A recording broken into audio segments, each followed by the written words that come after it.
I'm Kylie. I'm Corey. And we are Lit Libations. Welcome, you guys. We are doing Bridgerton. Bridgerton. We are in our, I don't know what episode, but Offer from a Gentleman Part 2. That is Benedict. Yep. I thought I got it wrong. Yeah. It's Benedict. Honestly, I just said yep, and it wouldn't have mattered what came out of your mouth.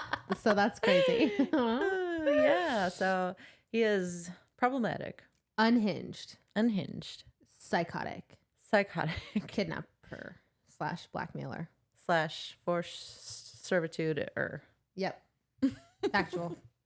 Anyone who's coming over here from TikTok. Oh my gosh. Yeah. Welcome, hi and welcome. We love you. You're our target audience.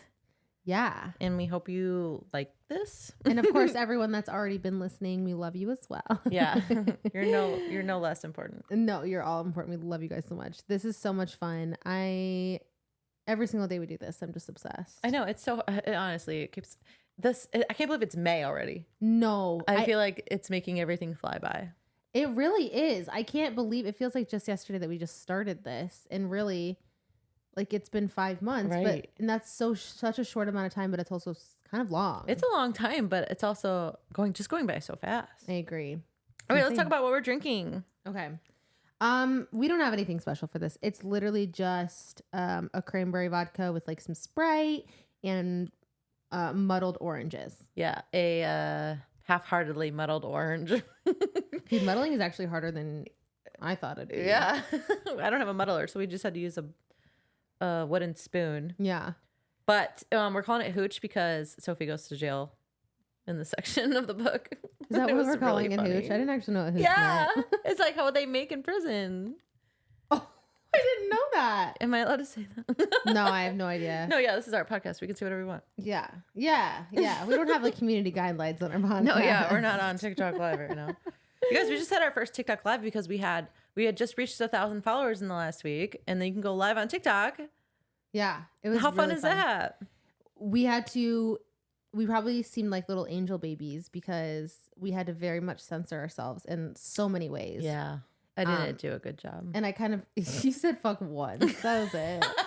It's bad. It's not good. Bad. It could have been worse. But it is hard. I feel like I go into like kindergarten teaching mode. And I was never a kindergarten teacher. But I just feel like I was like, how do you just switch to kindergarten teaching mode? I did when I was in college. I did like want to be a younger teacher, like second grade. Right. Cool. So I did go to. My major was like education for a bit. Oh, so you did learn some things. Yeah, for sure. Okay. For sure. Good. And I had to volunteer and stuff like that. That's when I knew that like. It probably wouldn't like be a long, like a career for me because I don't think I would have been able to withstand the burnout. Oh, that makes sense. Yeah. Burnout is real. I feel like I've quit every job that I've ever had because of burnout. Yeah. And teaching is a hard job. Like, oh yeah, our teachers are incredible. Can't even imagine in our world right now. So it's like, it's just, I knew it just probably wasn't for me, but yeah. And that's okay. That's what college is for. Exactly. All right. Should we get it started? Yeah. Let's get it started. All right. Oh my gosh. Where did we leave off? I didn't write anything down. He kidnapped her and got her a job. Yeah. Now she's at the Bridgerton house. Yes. Okay. Perfect. All right. Oh, he blackmailed her, not kidnapped her. Sorry. But basically he kidnapped her. Yeah. It's like. He didn't leave her a choice. No. Anyways. She's not there by choice. No. Like ever since she left Araminta's, she has not done anything by choice. She got the job by choice. Yeah, but then for 2 years. That, yeah, no. Wait, was she at the Cavendish for 2 years? It doesn't matter. For a while, I believe. Okay, let's get into it. Chapter 14. Lady Whistledown reports that Rosamund Riling has seen Benedict back in London because she can spot a bachelor from 50 paces, but she can't seem to land one. Burn. I wonder, this actually, it's interesting that she can't land a bachelor because she's supposed to be so beautiful. And I just wouldn't peg the men of this day and age to really give a fuck about marrying a bitch. Right. Does that make sense? Yes, for sure. At least because they all want to marry the most beautiful one. They don't care about anything else. Right. Interesting. Right. Eloise confronts Benedict on where he's been, but she's excited to see him. She annoys and pesters Benedict into telling her that he'd been at Cavender's party and then at, quote, my cottage, recovering from a really bad cold. He also tells her she's forbidden to marry anyone in attendance at the Cavender party because they were all really bad people. Then he tells her how he brought Sophie with him to work for their mother, and Eloise wasn't aware they had hired a new maid, and she leaves to go find Violet because she wants to meet the new maid.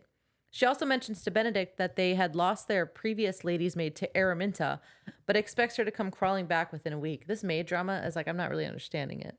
What do you mean? Why not? Why would anybody leave the Bridgertons to go to Araminta? Oh, okay. So I actually didn't understand that either because Okay. I was so shocked.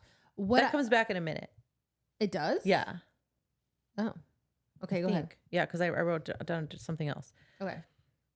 Eloise leaves the room and Violet enters. I think it's interesting to note that Benedict does not stand up when Eloise enters the room because he's like, it's just my sister. I'm not going to take those formalities. But when Violet entered, he stood up like really fast. Yeah. He's like, that's my mother, damn it. She deserves respect.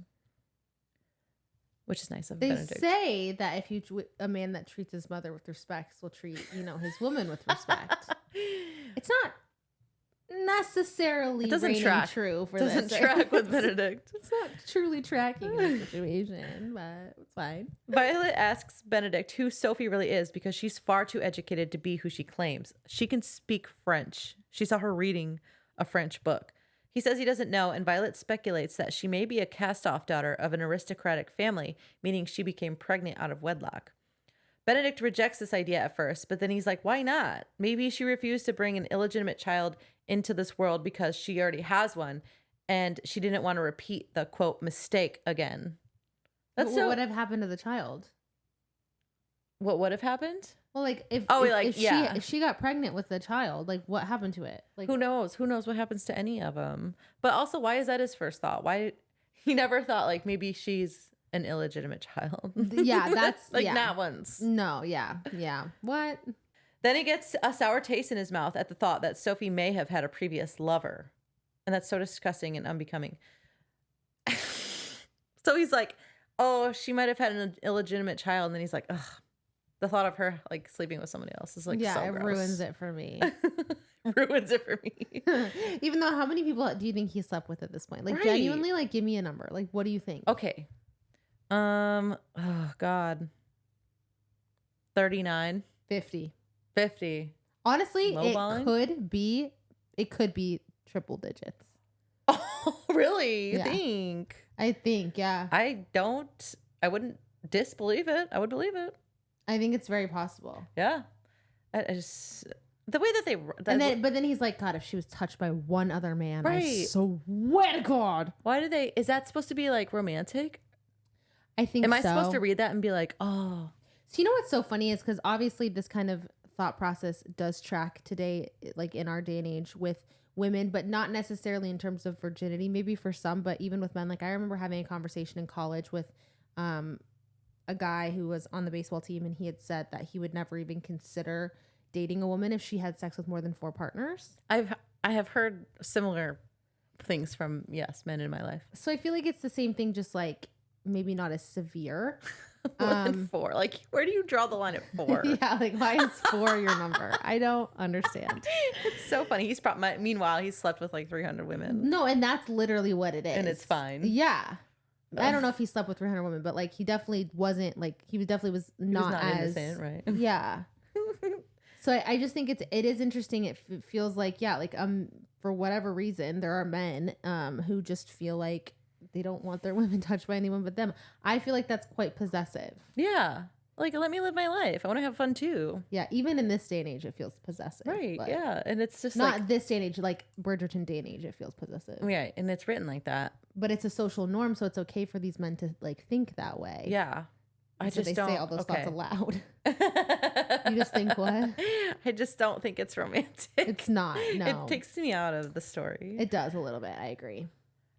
Then Violet again speculates that she herself is the illegitimate child of a nobleman, and they discuss how she could have possibly ended up as a maid if that were true. Then Violet is like, whatever the case may be, I shall uncover it within a month. On his way out, Benedict thanks Violet for finding a place for Sophie, and she responds, Miss Beckett, do you mean? And he's like, yeah, whatever you want to call her. Like, it doesn't matter. Sophie, Miss Beckett. He's being super casual with her name, which is telling. Yeah, and she told him not to do that when they walked in the house, too. Who, Sophie? Sophie did. They had a we didn't mention this, but they had a whole conversation, like, she was like, please do not call me by my first name. Like, she didn't want to use the front door, and she didn't want him to call her by her first name because... That's not what maids do. Yeah, it's not what maids do, and it's also not what men do when they introduce, like, they don't introduce their mistress to their mother. Like, she just didn't want it to seem informal and insulting to Violet. Got it. So he's disregarding that now, and it, like, she's not there to witness it, but it's insulting to Sophie, like, that she didn't want that. Right, that makes sense. Meanwhile, Sophie unpacks her things. She doesn't want to get too comfortable because she knows that she can't stay, but she wishes she could because they have been so nice so far. She's super worried she'll run into Araminta at some point because, as a lady's maid, she might have to act as a chaperone on outings. And if that happened, Araminta would make her life a living hell. Of that, she has no doubt. But she's more worried about Benedict. She's afraid she won't be able to resist him forever. She can't have him on her terms and refuses to go to him on his terms. Violet comes in to ask her if she needs anything, how she's getting settled, etc., and tells her she can have this day off to settle in thanks for saving Benedict's life. And Sophie is taken aback by these generosities. Violet also takes a little time to interrogate her about her family. She's like, where are you from? Who is your mother? What did you do? Where did you work? And Sophie already has, like, all these answers primed and ready to go. And she has no trouble lying. She also mentions that she was taught French. And Violet asks how good it is. And Sophie's like, well, I can speak French if you want. Like, I can talk with a French accent if you want, because it's, like, super fashionable to have a French maid. Yeah. It's, like, all the rage. So it is so funny to think that, like, probably ladies of the house are just, like, paying their maids to act like they're French maids. That's so crazy. Just to, like, stay in fashion. I never really thought about it like that because that is, like, a fetish, isn't it?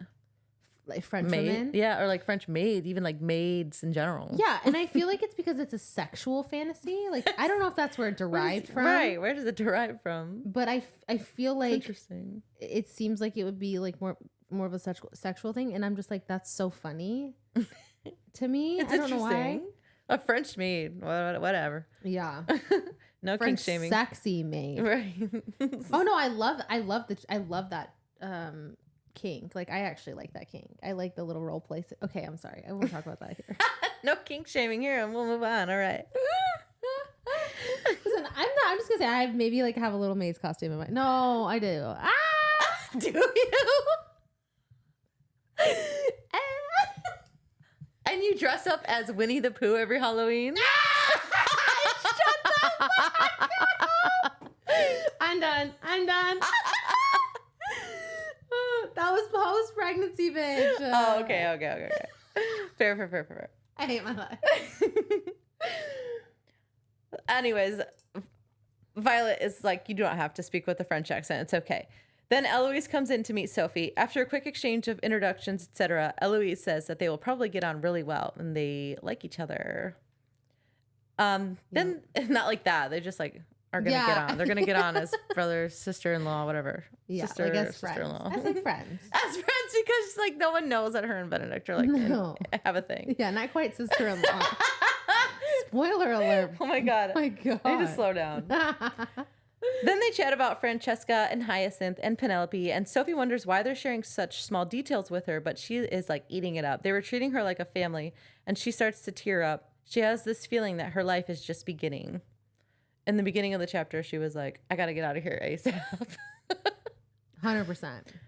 Lady Whistledown reports that the Bridgerton family has been sucked into the maid drama. So, the Bridgerton's lady's maid had left to work for Araminta after Araminta's maid had left because she had been forced to polish 300 pairs of shoes. And Araminta's maid was Lady Featherington's maid that she had stole. Okay, so Lady Featherington had, I think her name was Marie? No, it was a different maid. Okay, so Lady Featherington had a maid. Yep. She went to Araminta. Yep. Araminta made her polish 300 shoes. Yep. She went back to Featherington. And then Bridgerton's lady maids went to Araminta. Yep. They're like, oh, I'll fill that position. I love polishing shoes. So I'm assuming because, okay, so I actually didn't realize this until the end. And it's not a spoiler, but a countess, even a dowager countess, is higher ranking than a viscount, apparently. Or like a viscountess. So it's just like the place to work. It's like it's a good position. And I'm assuming that like she doesn't, but like maybe she offered her more money. That's the only thing I can think, because the Bridgertons pay well and they like treat their servants well, and they dress them well too. Like their outfits are not ridiculous. Like potato sacks. Literally. So the only thing I can think is that it's because of her. It's because they decided to pay more. Oh.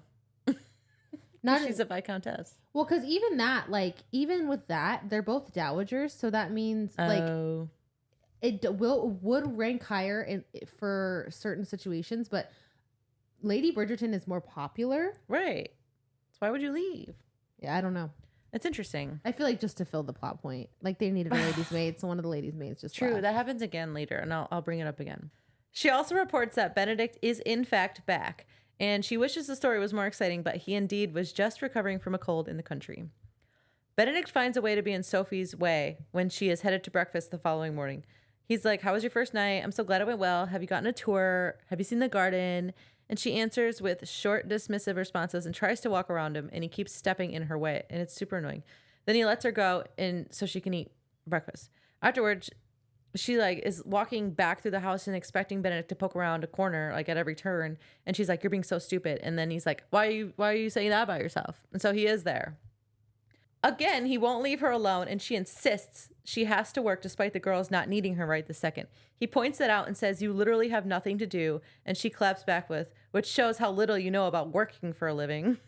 That was such a good one. It's a good clap. He's like, he's like, yes, I have a lot of things to do other than Francesca's hair. Yeah, what does Benedict do? Like, what does he do like on a day-to-day basis? Genuinely, I mean, I don't know. We never get that side of the men. Even Simon, who was a duke. Yeah, we knew he worked. He did paperwork. We knew the Viscount worked. I don't know. He did. Yeah, the Viscount definitely did stuff. But what would Colin and literally Benedict have to do at all? Yeah, they're like not the head of the family. I don't know. They don't have I don't know. Don't ask me. Handle their own finances and like money that, they were probably given from their family. And that's probably it. Colin just seems to travel for the hell of it. Just travel a lot. Yeah. Colin just be bebopping. They're like, why did you go there? And he's like, well, I wanted to. I felt like it. It sounds like a great life. Yeah. Colin's kind of got the best situation going. So far. We haven't read his book yet. Don't quote us. Yeah. Then she says she has to polish shoes, which is very dull work, and she starts to get teary-eyed at that thought. And Benedict says, you don't have to live this dull life. Like, I could take care of you, basically. But she says she prefers a dull life. Later, Benedict finds Sophie in the garden. She was on break reading a book. Again, they argue about her life being dull and how it doesn't have to be, but she says she wants it to be, and he's being really condescending, and she's getting super annoyed. He's like, I wish you would tell me more about yourself. And she's like, you abducted me. Like, I don't have to tell you anything. And he says, what? He says, is that really so bad now that you're here? Like, you like my family, don't you? And she says, yes. And they treat you fairly? And she says, yes. He asks them, what is the problem? Is that gaslighting? Yeah. Okay. Is that the definition of gaslighting? So yeah. And that's actually a really good point, because I couldn't figure out like why this scene upset me so much, because it's kind of like the same type of thing with like ACOTAR, right? Where like everything that they did for Nesta like worked, even though it was like all the wrong things. Right. Like this is the same type of situation where like, whatever, it works out fine for her, great, whatever, fucking fine. But this is also not fucking okay. Right. No, yeah, it's so, I mean, I can't even express it. It's like she got Stockholm syndrome, like straight up. Yeah. This is I mean, crazy. she did like him from that first kiss, but after that, he became scary. Right. No, you're right, but it really is just about like she has boundaries, and he just bulldozes right through the boundaries. That's right. And I'm gonna bring that up again later too. Yeah. She almost loses her temper, but stays cool, collected, and calm, and deflects, saying, I can't help you if you don't understand the problem. Like, I'm reading. Like, leave me alone. She gets up to leave because she's annoyed as fuck, and as she's walking away, he compliments her new dress. She stops and says, thanks, it's Francesca's old one. They wouldn't give me a new one. She stops and thinks about her predicament, how she was raised, how she had fallen for Benedict, how she doesn't belong anywhere, and how she wishes things were different. Benedict comments on the deep sorrow in her eyes and how it's rarely gone. That's really sad. Yeah. He then expressed how he wished she would open up about her secrets.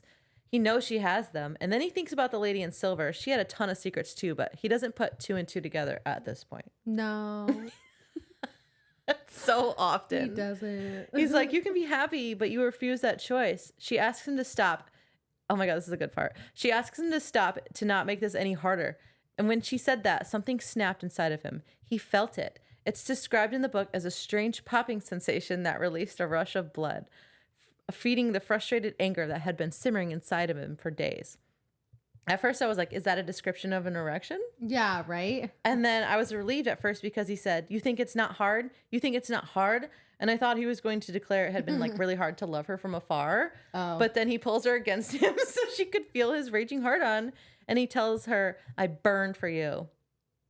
So that's all the main male characters so far have they all said that. Yeah, you texted me, you said, are these like men from the autumn court? Like, why are they all burning? They're all, that was a good one. Do they need a doctor? Like, are they okay? Oh my gosh. It's just funny. But she wounded him in a way he hadn't even known was possible, with a power he'd never dreamed she possessed. She chose a life of drudgery over a life with him. I can see how that's super insulting. No, because it's not about that. Yeah, like, it's not about, like, he doesn't take her thoughts or feelings into account at all. He's just like, I just don't understand. Like, you're a maid.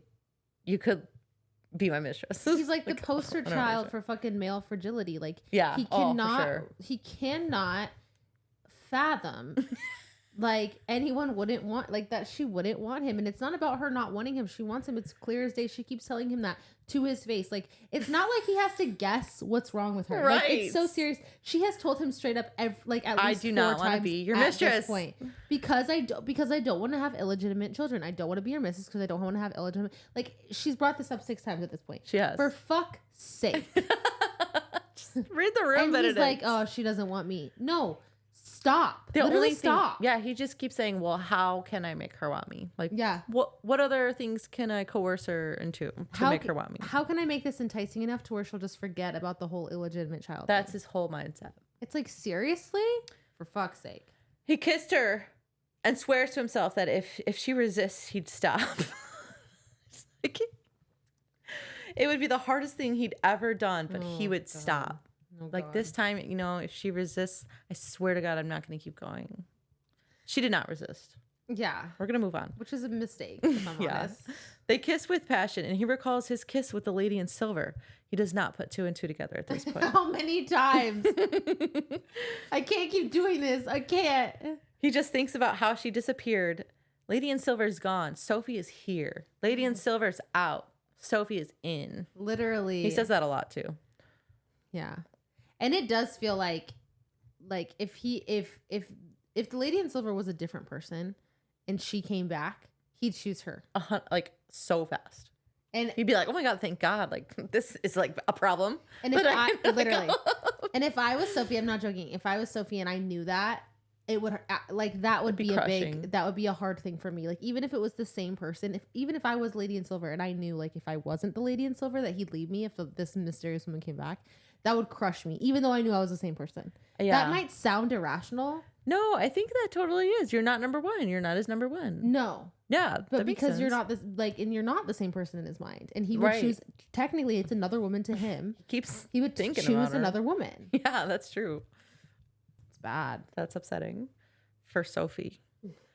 He asks her to come home with him and she says she can't. They're kissing in a little alcove and he thinks how maybe he should pull her out so people can see and then she'd have no choice but to be his mistress. And that's what he wanted, for her to be his mistress. But unfortunately, Sophie seems to have a mind of her own and she won't stray from her beliefs and her morals. So he vows not to force this issue and let her come to him in her own time, of her own free will. In the meantime, he'll wear her down. Benedict breaks the kiss and Sophie tells him this can't happen again. And then he says, like, don't say that. Can't I just have this little fantasy? Don't I deserve this one little fantasy? But this part is so weird. Okay, so she smiled. I'm just going to read. This is like all quoted from the book. Okay. She smiled. Good. That's more like it. Her lips quivered. Then, amazingly, her smile grew. Excellent, he murmured. Now then, I'm going to leave, and you have only one task while I go. You will stay right here, and you will keep smiling, because it breaks my heart to see any other expression on your face. You won't be able to see me, she pointed out. He touched her chin. I'll know. And then, before her expression could change from that enchanting combination of shock and adoration, he left. Like, why is she shocked? Because of the kiss? Probably. No, she's like, wow, that kiss was like so good. I'm just not into it. I just don't feel it. I hate it. I just don't feel it. No. I don't feel the romance. That it's working on her too. That's what makes me annoyed. Yeah. Like, girl. A kiss can't be that good. No. Girlie, you deserve better. Yeah. I'm sad. Lady Whistledown reports about a dinner party at the Featheringtons where Nigel Burbrook was there paying a lot of attention to Philippa. Benedict and Colin were invited, but they both declined for some reason. A week later, Sophie is having tea with the Bridgertons. Benedict and Colin, because Colin was, I think, gone. Yeah, he's just always gone. Yeah. And Benedict is like, is Sophie going to be there? No. Then I'm not Sophie's going. not going to be there. If the Sophie or the Lady in Silver aren't going to be there, I'm not going to be there. That's his whole attitude. And the Lady in Silver's gone, and Sophie's in. Sophie's here, not there. So I'm not there. So I'm not there. A week later, Sophie is having tea with the Bridgerton ladies. They always invite her to partake and like casually, not to work, but she does bring her mending so she can sew while they talk. Every time they bring up Benedict's, she pricks her finger because she's not using a damn thimble. It's the most obvious like scene in the world, and I hate it. I hate every second of it. Me too. Violet can see that speaking about Benedict agitates Sophie, and she acts like she knows a secret no one else does. Sophie is both crushed and relieved that Benedict hasn't shown up since their big kiss. But then Benedict shows up. Of course. She leaves with the excuse that she needs to grab her damn thimble from downstairs, and Eloise is like, your room is upstairs. And Violet backs up Sophie and says, that's what she said. She said she has to go upstairs. And Sophie leaves, and Benedict calls her a coward on her way out. So she like leaves, and he's like, coward. Why? Because she doesn't want to stay with him in the room. That's so waited. If someone called me a coward, I'd be like, I'll be honest, this was a hot scene. that was good. This was a better scene than the other one. The bar's in hell. It was like slightly above hell. It's pretty good. She accidentally goes downstairs anyways instead of upstairs to her room and decides to leave the house entirely rather than walk back past Benedict. God, That's so relatable. I forgot about this scene. She is nearing a panic attack. She could not compose herself at all around Benedict. She decides she needs to leave, but is sad because she likes working here. All she ever wanted was a family, and she could almost pretend that she had one with the Bridgertons. She's frozen at the bottom of the stairs thinking all of this, and Benedict asks from the top of the stairs if she's lost. She says she needs to go buy a thimble, so she goes right out the front door, even though, like, that's scandalous. You have to go out the side door as a maid. Yeah. Once outside, she hears Araminta's voice. I guess, do they live right on the street? They live, like, practically right next door. Yeah. Well, no, like, you go outside the front door, and then, like, there's carriages. Like, they're like, on the street. Well, yeah, but she lives picture right it. Next door, though. Right, yeah. That makes sense that she's there, but, like, the fact that she's, like, 5 feet away, it was, like... Oh, the fact she's like right there. Yeah. Here's what I picture. I picture something. This might be wrong, and it honestly probably is wrong. So just like, please don't tear me up in the comments. Okay. But I picture, so have you ever seen like London style homes where they're kind of like townhouses, like all across, like down the street? Yeah. That's kind of what I picture. Okay. So I picture it being like all of them are like attached. Super tight. Like townhouses. But like, I don't know, it just feels like the houses are so big. Like this yeah, one that she lives in. they can be bigger townhouses. Oh, okay. Does that make sense? So it's like Yeah. that's kind of how I picture it. Like they have like these maybe bigger townhouses, but they call them just like houses or whatever, but they're just all attached. Okay. Because they even explain how the garden in the back is like kind of Super like teeny smaller. tiny. Yeah. It's just the way that all the other scenes make it feel like isolated and like private, more intimate, but it's not. It's like hustle bustle in the city. But maybe that's because they're like inside most of the Yeah, time. and all the scenes are inside. Like details, but that feels like what's happening. Anyways. She hears Araminta's voice. She presses herself against the wall of the Bridgerton house to avoid being seen. Araminta is yelling for Posey, and Sophie is scared that all of Araminta's degradation is probably falling on Posey because she's not blonde and petite like her and Rosamund. Mm. Quote, if Sophie had been Araminta's nemesis, then Posey had always been her disappointment. And she does call her a disappointment later. Yeah. Way to bring it full circle. Aww. Posey falls down the stairs of the house next door. When she's stretching her neck out, she sees Sophie. Sophie mouths, please don't say anything. Shh, don't say anything. And Posey nods in understanding. And the evil stepmother and the two stepsisters leave in a carriage without noticing her. Bye. Meanwhile, because Sophie isn't there, Benedict doesn't care to be in his family's presence anymore, so he leaves. That's you know what? Literally what happened. You know what? I'm not even gonna say it's fucked up because honestly, like that's a vibe. Like I feel like that sometimes. Yeah. He wants to run into Sophie, and luckily she's still like in the doorway, still like in shock. So he runs into her. She won't spill the beans as to what's going on, but he offers to take her back to his place, just 5 houses down. They'll just sit in his front room until she feels better. Her virtue will be safe. Don't worry, I promise. Unless you don't want it to be. Yeah. He promises, unless she doesn't want to. But he does promise. He's like, like, don't worry. So keep that in mind. Okay. I just want that to be kept in mind. Okay, keep that in mind. Okay. She agrees. They go. They chat about her work and his family, and Benedict realizes to his horror that the more Sophie likes his family, the less likely she'll shame herself and become his mistress. All that coercion is getting him nowhere. Damn, damn, damn. All that work, and what did it get me? Why did I do it? That's Benedict. He should have coerced her in a way that would have made it easier for her to agree to be his mistress. He's really thinking like he really fucked up. He did fuck up. But also, why is this? Why? Because why is everything for his benefit right now? Like genuinely. No, yeah, I don't know. I don't understand. I don't understand it. I don't get it. I don't feel it. I don't vibe at all. I don't vibe with it. Yeah. She tells him that he should feel lucky to have his family, and she has never had one and doesn't have one now. Then he's like, well, you know, it's not so easy being me. People call me number 2. No one knows my name. She's like, nonsense. You're so much more than Bridgerton number 2. He's like, tell me, what do you see in me? Turning this all around to focus on him. She said, you care about your family and about me, and much of who you are comes from your family. He's hanging on to every word. It reminds me of a dog begging for scraps at the dinner table. But she's not giving him scraps. She's giving him a fucking roasted chicken. Like, let's be honest. What she's telling him is like not scraps. It's a lot. Scraps would be like if she was like, you're smart, I guess, but honestly, you could be better looking. Like that's scraps. Oh yeah. You know what I'm saying? Like, but just the way that a dog begs, he's like, tell me more, more. I want more. Yeah, I see what you're saying. Yeah. I do see what you're saying. She basically tells him she acknowledges him as an individual and not as a Bridgerton. You draw, none of the others draw. That's a thing. After this, he thinks, quote, you're unique. You're not like other guys. That's exactly what's happening, right? You're an individual. You draw. You draw. Does Colin draw? Does Anthony draw? Does anyone else draw? Does Gregory draw? He's only 14. He's 16. He's only 16. Okay. We Do can't they draw? talk too much about him. Didn't think so.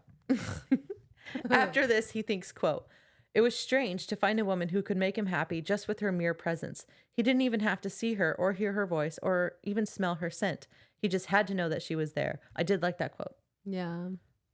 I don't. And he said, if that's not love, I don't know what is. He again thinks he needs her as much as breathing, and then they kiss. Okay, chapter 17. 2 days ago, it was reported by Lady Whistledown that Lady Penwood was hit in the head with a biscuit. The potential suspects being Felicity Featherington and Hyacinth Bridgerton. And it was Hyacinth, right? Because I think it was both of them together because they're besties. Oh, okay. And earlier at that, when they were having tea earlier before Benedict left, someone threw a scone or something at him. Yeah, 100%. Yeah, so it was one of them. Okay, most of this chapter is them having sex. Oh, really? Okay, at least 1/4 of it is them. Like a lot of it is them having sex, and it's Sophie's first time. They're on Benedict's couch. Benedict is extremely turned on by the fact that there are so many things that she's never imagined before. because he like touches her arm and she's like, what are you doing? He's like, oh, you like that? Yeah. You never even thought about that, have you? Because she's like, oh my God, this is so much better than I ever imagined. And he was like, oh, just wait, because there are things that you never imagined. You never imagined me touching you in your inner thigh. I hate it. You never imagined me kissing your neck, like whatever. So she's like, oh my God, like, and all of this is working for her, by the way. Mm-hmm. Oh yeah. When he enters her, they have another conversation, and this is, I think, the 3rd time now, where they talk about it, and this is literally a theme for the Bridgertons. So basically, he's like, what are you like? What's your face doing? Because she was like thinking about it, and he's like, stop thinking. And she's like, I'm just trying to decide how this feels. And he's like, just stop thinking. Like, if you're thinking, then I'm not doing my job. And he's like, okay. And then he starts like jackhammering, you know. Miss Julia Quinn is really, really into that.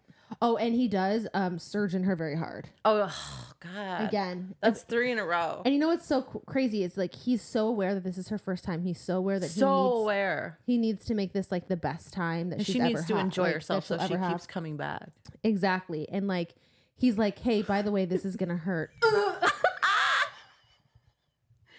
And like it's the whole thing is so insane to me. But he's never been with a virgin, so I'll give him like a little bit of a pass. That is like, interesting. He was very, very aware that it was gonna hurt. Like he was like, I know, I've heard it from all my boys who the flower virgins that it's gonna hurt. So, anyways, like literally, how's it feel?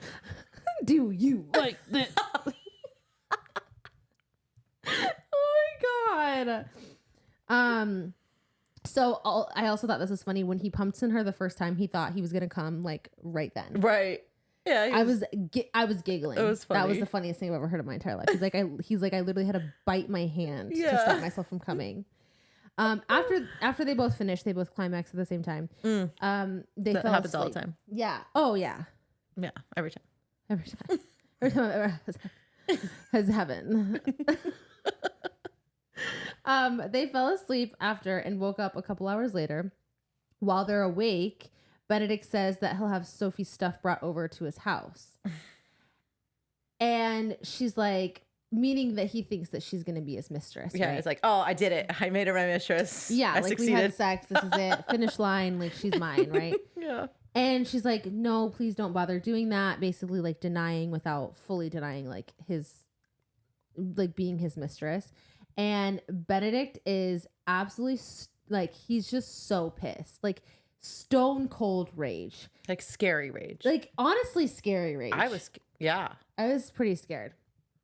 And like to the point where he was so like, they made a point to say that he was so calm that it was like terrifying. Oh. Which I actually think that that's so true. Like when someone's so mad that they're calm, I'm like, oh God, I gotta get out of here. Yeah. I gotta run. I gotta get out of here. I gotta exit this room. Yeah. Like that's some Joe Goldberg type shit. Like get me out. Basically they had the same conversation that they've been having this entire time where she tells him like, I don't want to be your mistress. And he tells her to stop making excuses. And it's getting quote tired and old. So she feels bad, but she basically calls like what they did a mistake. She calls it like a lapse in judgment, which makes him like even more pissed. Oh my God. He's like, oh, so I'm a lapse? I'm a mistake? That is so annoying. It just made all of that scene just like feel bad. Like it didn't feel good. Yeah. And you know, here's the thing, right? Like it for me, I feel like it doesn't take a rocket scientist to understand her point of view. No, like when it was the first time she was afraid that he would make her his mistress was at the masquerade. Yeah. That was 2 years ago. So it's just like, it's just like, what the fuck? And he is just like throwing jabs in there just to upset her. Like the entire time he's just kind of throwing little jabs. To make her feel guilty. Yeah. And he's telling her like he can't marry her. She'd be rejected by society and the Ton could be cruel and like blah, blah, blah, blah. He's making excuses on his behalf for the one thing that she really wants, which is a marriage, like a legitimate, right, like life, if that makes sense. Right. He's being a really big asshole and she's trying to explain her side as she's been doing this entire time that she cannot be a mistress and he's just over that like quote excuse. Right. She then is kind of over the conversation and tells him that he needs to leave and to just go find someone that is eligible to marry and just leave her alone at this point. Yeah, good for you. I know, 100%. And at this moment he thinks about the woman in silver and I said, and I'm just having a major side-eye moment because this is what, like the 15th time. He does not put 2 and 2 together. No, he's just like still not putting 2 and 2 together. Side eye, like what the fuck's wrong with you, Benedict? Like get it together. And the way that he describes his dreams about the woman in silver and then talks about how she's not real, but Sophie's real and he loves her. It just genuinely feels like the reason he can't marry like Sophie is because he's waiting for the woman in silver. Still hung up on her. Yeah. It doesn't even feel like it's because of her class at this point. It literally feels, or you know, her station in life. It feels like it's because he's waiting for the woman in silver. Dang. If that makes sense. Yeah. He keeps thinking about her. Which would make it seem like Sophie is a second choice, even though we know that she is the woman in silver. Exactly. He then tries to convince her one last time to be his mistress, and she screams at him. She's like, I won't have illegitimate children. Like, that is the bottom line. Oh my God. And then he goes, well, you know what? It may very well be too late. Yeah, he's like, well. Yeah, what do you think we just did, woman? And she's like, I know, and it's eating me up inside. Damn. That's messed up because, like, he could have pulled out. He could have pulled out. Yeah. I mean, seed. Yeah. Womb, strong. Daphne taught us. She didn't teach us anything. Oh my God. Anyways, so he's like upset about that too. And he's like, you know, he goes, this is what he said. He's upset about her being upset about the fact that she might be pregnant. And he goes, quote, regrets have a way of doing that. And she tells him, she's like, I don't regret what we did. She's like, this is a moment that I'm going to, you know, hold on to for the rest of my life. Forever. That I'm going to cherish, that I'm going to fantasize about. Like, this is something that I'm going to like carry with me in a positive way. And he's still trying to convince her, to be a mistress. He's like, if you have an illegitimate child, like, will you hate your child? And she goes, no, it's the exact opposite of that. Like, I will love my child to death. And he's like, well, that would make you different from your parents. So what's the problem? What's the problem? I don't get it, Sophie. She's 100% setting a boundary, and he's just trying to tear down every single boundary in every way, shape, or form, to the point where she finally is just like, please get dressed and leave me the fuck alone.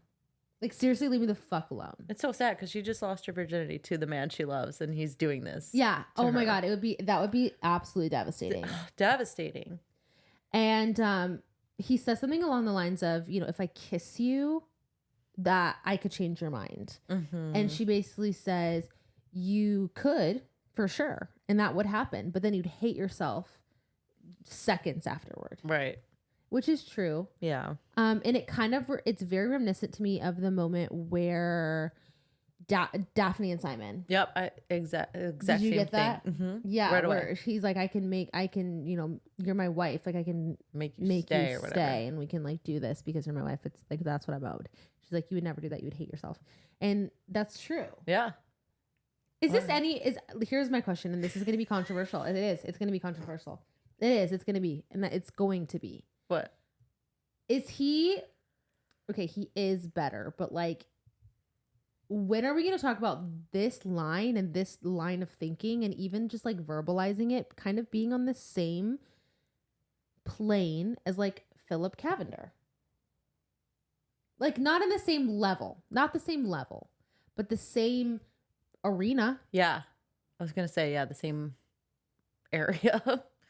Different levels. Yeah. 100% different levels, because he had every intention of like following through, but like, this still feels icky. Yeah. It still feels like it's on that like plane. It is. I can't articulate it because you got to read it. You got to read it and go find out. The things that he says inside his head are just like. Well, and even out loud. Though. Yes. Like, I just don't get it. It's not romantic. It's supposed to be, right? We're supposed to like him. Well, it does just kind of feel like everything he does is like, you know, she's creating a boundary because she knows she can't, like, every time she kisses him, she falls into this trap. And he knows that, and he's doing it anyway. It's like, it feels coerced. Like, it is, yeah. I mean, yeah, he's just doing everything he can so she will be his mistress. It's icky. So she'll agree, yeah. So then he leaves her there. He realizes she's right, and he leaves her there, and she sits there and cries in his couch, like naked. Under a sheet. Having blood on the couch. I don't even think that she's under a sheet. Oh, maybe not. She's like kind of just under her dress, kind of. That's so. She's like naked. That makes me so uncomfortable. Crying. I almost cried reading that. That is the worst. It has to be the worst feeling. Yeah. Oh my God, I can't even. I mean, he didn't even leave you with a blanket or like. No. There's no sense of like. And the thing is, they mentioned this later, but like, and she knows this too. More than likely, the like maids and people that work at his estate are listening into this entire conversation. Right. He's like, they know everything all the time. So imagine losing your virginity, then the Oh man my you lost your God. virginity to screaming at you, like yelling at you basically because you didn't want to be his mistress. You don't want to be his side chick. And he invited you there. And then this entire time, the maids are listening in. Oh my God. You have an audience. It's horrible. Oh my God. I would move to Australia. I'd be like, Exiled. I would commit a crime so they could just take me to Australia. I'm done. I'm over this. That's horrible. It is. Okay, chapter 18. Lady Whistledown mentions how the marriage mart has been very boring recently because the two most eligible men, Colin Bridgerton and Benedict Bridgerton, have been MIA. Okay, this is where she mentions Gregory again and how he's not eligible because he's only 16. I did look that up, but I think she only did it twice. Okay, so it was twice, but it was... That's twice. That's funny. That's it's twice. At least one time too many. Yeah. It's one time too many. Once would have been fine. Why do you have to keep saying It it? was once when he was 14 and once when he was 16. It's still weird. It's hilarious. By the way, just to let you know, he's still not eligible. He's only 16, so. He's probably not going to even be looking away for another 10 years at least. Oh, yeah. So I don't true. care. Stop mentioning Gregory. Oh my God. Okay.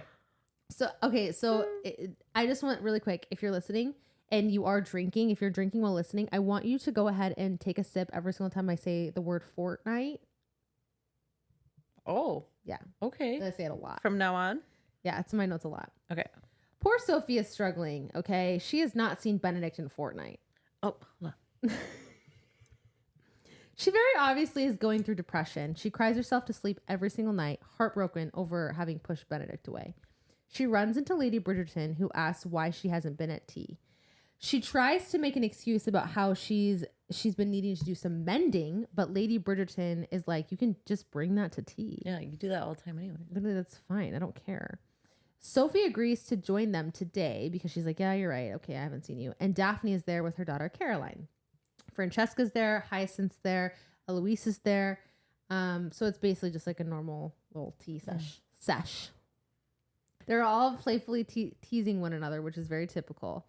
Hyacinth asks Sophie if she's been okay or if she's been sick because she hasn't seen like herself. Also, Penelope Featherington is stopping by. Eloise tells everyone. She's like, by the way, Penelope's coming to tea because they're besties. They've been fast friends. They remark Benedict hasn't been at home at the house in at least a fortnight. Oh. Maybe it's not in here that many times because I thought it was a lot more. I felt like when I was writing it out, I wrote it like 12 times. That's funny. And Hyacinth says that he was supposed to help her with her arithmetic, but he hasn't had the chance because he's been gone for at least a fortnight. I just added that in. Because I didn't want to make myself look like a wall. I said it. You only had 2 drinks. I know I say it at least again. They joke at Benedict's expense because they're saying basically like, oh yeah, what is Benedict even good at? Like Colin's funny. Anthony is, I forget what they said about Anthony, but Anthony's Anthony. The head of the family. Yeah. Oh yeah, that's all he has. He's the head of the family, like whatever. And Sophie interjects and says that he's good at art. He can art. Oh God, I forgot about this. This is so funny because they were just like looking at her and she just kept going. And it was so awkward. Literally, they were like looking at her. And what did they say? They were like, what do you mean? Art. They were like, does he paint or whatever? She's like, he draws. And he's very good at it. I said they're very taken aback and none of them knew he can draw and was into art. And they were confused why Sophie knew. Oh, he was so good at art. That was so funny because it reminds me of what you do. Like if there's an awkward silence, you just like keep filling it with more. Yeah, well, because she said what was so awkward. I was like, why would you say that? She goes, art. And she goes, probably far better than anyone in this room. I was like, Sophie. What? And then she's like, he draws. He's really good. Yeah. And she's like, I knew I shouldn't be continue to say that, but she just didn't stop. She just kept going. Well, and it's very relatable because she did say she hates awkward like silence. Yeah. And that is literally me to a T. Yeah. It reminded me of you. That was funny. I was like, that is 100. The amount of predicaments I've gotten just because like I've had to fill an awkward silence. Like I can't. I literally cannot even. I told a man at a restaurant that he looked like one of the guys from SNL. And then I proceeded to look up the guy from SNL and show him. And he does. He did. But it was so awkward. He's and like, oh yeah, uncomfortable. I did. Do you need another refill? Literally, I told a guy at what was the gym that we went to? Planet Fitness. I was like, what did I say? Oh, he wanted to get a picture and like the camera wasn't working. Oh, and I was like, oh yeah, like you need to make sure that you know that we were here just in case someone murders someone. And I was like, I mean, there's not cameras everywhere, but I'm not planning on murdering anyone. I've never murdered anyone. It was just like a whole thing. And if I did, it wouldn't be at a gym. And it wouldn't. In the if middle I did, of the day. it wouldn't be at a gym in the middle of the day. But to be clear, I'm not a murderer. Yeah. What? Why would I say those things? Oh God. Oh. Oh, so funny. So honestly, here, Sophie is my spirit animal. Okay. Oh my God, it's so bad. Okay, so then Penelope arrives right at the nick of time because thank God. Well, and also at this point too, Sophie is like ready to leave. She's like, oh my God, I have to get the fuck out of here because this is so awkward. And Lady Bridgerton is like, no, please sit down. Like, please stay. Yeah. I was like, oh, good. So when Penelope comes in, she recognizes Sophie immediately. Dude. That's what makes me upset that Benedict has taken so long. So long. But she doesn't exactly know where she recognizes her from. She knows that she's seen her before, but she doesn't know where.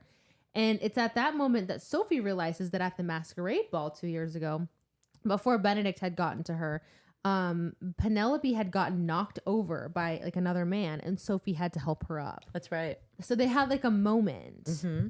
Which I thought was actually really cute. Didn't she say that she recognized like the way that she carried herself? Like just the way that she carried herself, she recognized it? Or was that someone else? Penelope? Yeah. Oh, I don't know. Okay.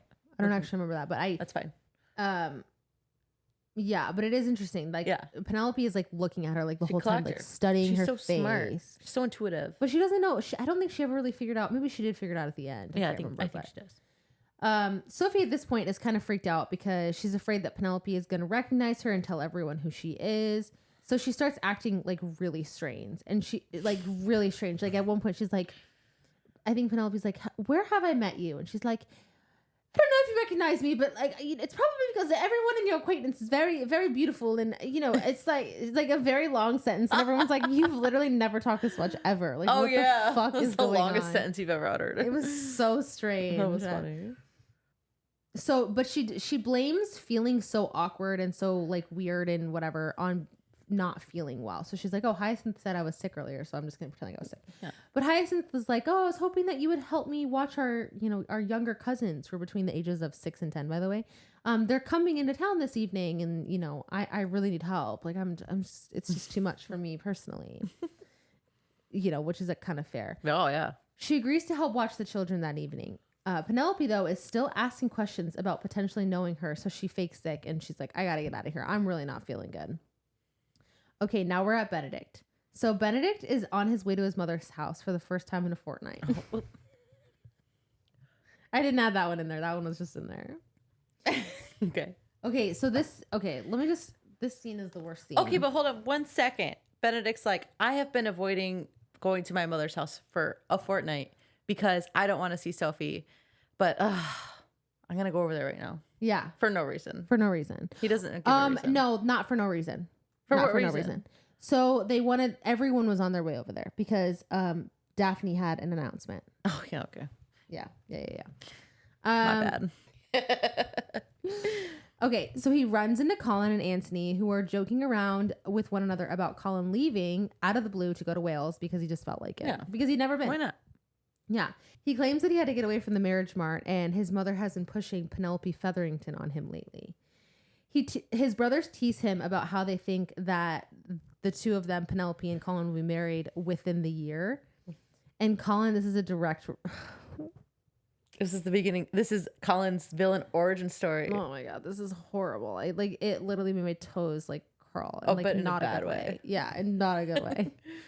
He goes, at any rate, Colin was still grumbling, I am not going to marry soon, and I'm certainly not going to marry Penelope Featherington.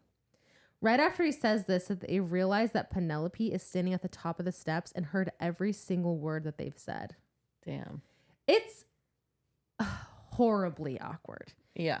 It's but she unbelievable. I literally, because I could not leave this out because I thought this moment for Penelope was so badass. I was like, yeah, exactly. Yeah, exactly. bitch. Yeah. So Colin tries to apologize, but Penelope cuts him off and says, I never asked you to marry me. I never told anyone that I wanted you to ask me.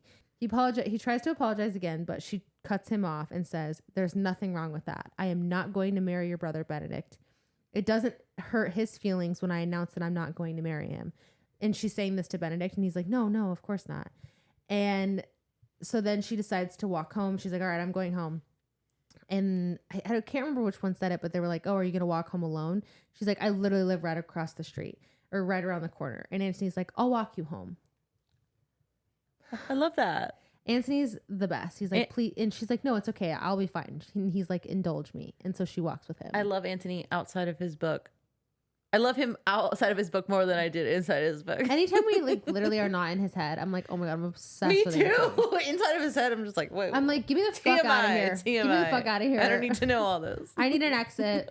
I'm not in a safe space." Anthony isn't even that bad. He's not. He's like truly the not. least worst. He's out just of a all little of them.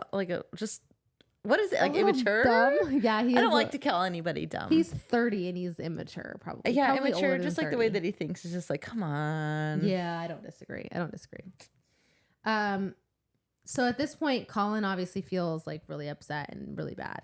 And he storms off to get a drink. Lady Bridgerton then shows up, Violet shows up, and then asks Benedict if she can have a moment to talk alone with him. She takes him into the sitting room and begins to try and tell him about some eligible ladies that are available this season. She was like, "It's super important. Come with me." Yeah. And then she drones on and on. I just want to say that, like, really quick about Colin. You know, I know he feels bad, but he did say that, like, literally out in the open when he knows that Penelope is good friends with Eloise and, like, comes over regularly. Yeah. So I feel like... And that housemaids could have heard and spread the gossip. Anyone could have heard that and spread that around. So I don't feel bad for him. No. I know he's beating himself up, but I'm also kind of like, you should, because the way that you went about that was really irresponsible and immature. Yeah. He didn't have to say anything. 100%. 100%. Like, he definitely was trying to flex on his brothers. Yeah. Do you know what I'm saying? Yeah, for sure. Just was like, all right, fucking, like, calm down. I don't know. But I also get being riled up by your siblings and, like, saying stuff, like, just to kind of, like, shut them the fuck up. Even if you don't mean it. Even if you don't mean it, though. Yeah. So I kind of understand both, but it's just, he shouldn't have done it in public. Right. Technically, he was in public. Yeah, they should have done it at that. What is the club that they drink at? The Whites. They should have done it there. Yeah. Where was Whites at? Or at least just waited till they got in the house. I mean, Penelope was in the house, but, like...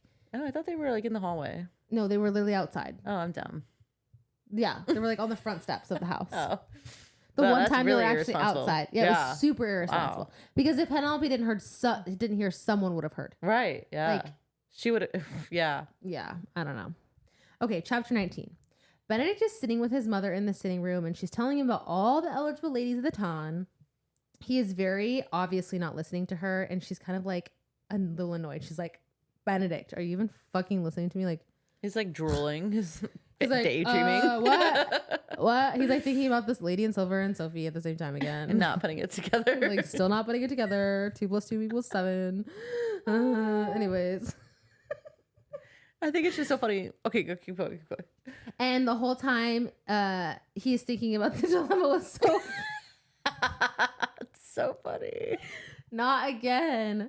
And he asks his mother, or he starts to ask her, when Violet met Edmund, when did she know that he was the one? And she cuts him off because she knows already exactly what he's going to say. And she said, like, immediately. She knew he was the one when she first met him. Mm-hmm. She said she wouldn't have admitted it at first, but she definitely did. She said that she was more of the practical sort and always balked at the idea of love. When she first spoke to him, though, she knew that he had a voice that made her feel very calm and safe. And that's when she sweet. knew. I agree. I want to see I want their story so bad. There's like a prequel series. Like on Netflix? No, like books. Oh, I'll read it. I think it's about the family that lives next door to Edmund and Violet. Oh. I don't know though. Don't quote me. That's so weird. I'll Google it later. Yeah, why couldn't it be about them? Yeah, what? That's the only people Like I want to know Edmund's about. family. What the heck? Yeah. Anyways. They have a moment remembering Edmund together, and it's actually really sweet because it sounds like Edmund was literally the best father and the best husband. And we love him. And we stand Edmund forever and ever. Well, I hope he doesn't get until it we're in his head. Yeah, exactly. I hope we don't get it. Then I'll never stand him again. He then asks her what happens if he were to fall in love with someone who is, quote, unsuitable. And Violet tells him that she will support anything that he decides to do, even if it's marrying someone below their class. She loves him, and all she wants is for him to find love. She does caution him, though, to think through the decision because the Bridgertons are very well liked. He's very popular. And Benedict enjoys certain privileges, but because he's popular in the town, that he just can't understand because they've always been popular. Right. Like the entire time that he's ever kind of been able to comprehend it, if that makes sense. Right. Yeah. Marrying someone so below his station would cause his life to change very drastically in ways that he wouldn't even ever be able to comprehend. She says, quote, "It's not easy to be a wallflower." She was a wallflower. Because she was a wallflower. He realizes that when he realized that's why she has such a soft heart for the wallflowers in the ton, because she was Penelope. a wallflower. Even though, was she really a fucking wallflower when she got married at 18? Like, she was out for a season, she got married. Like, what do you mean?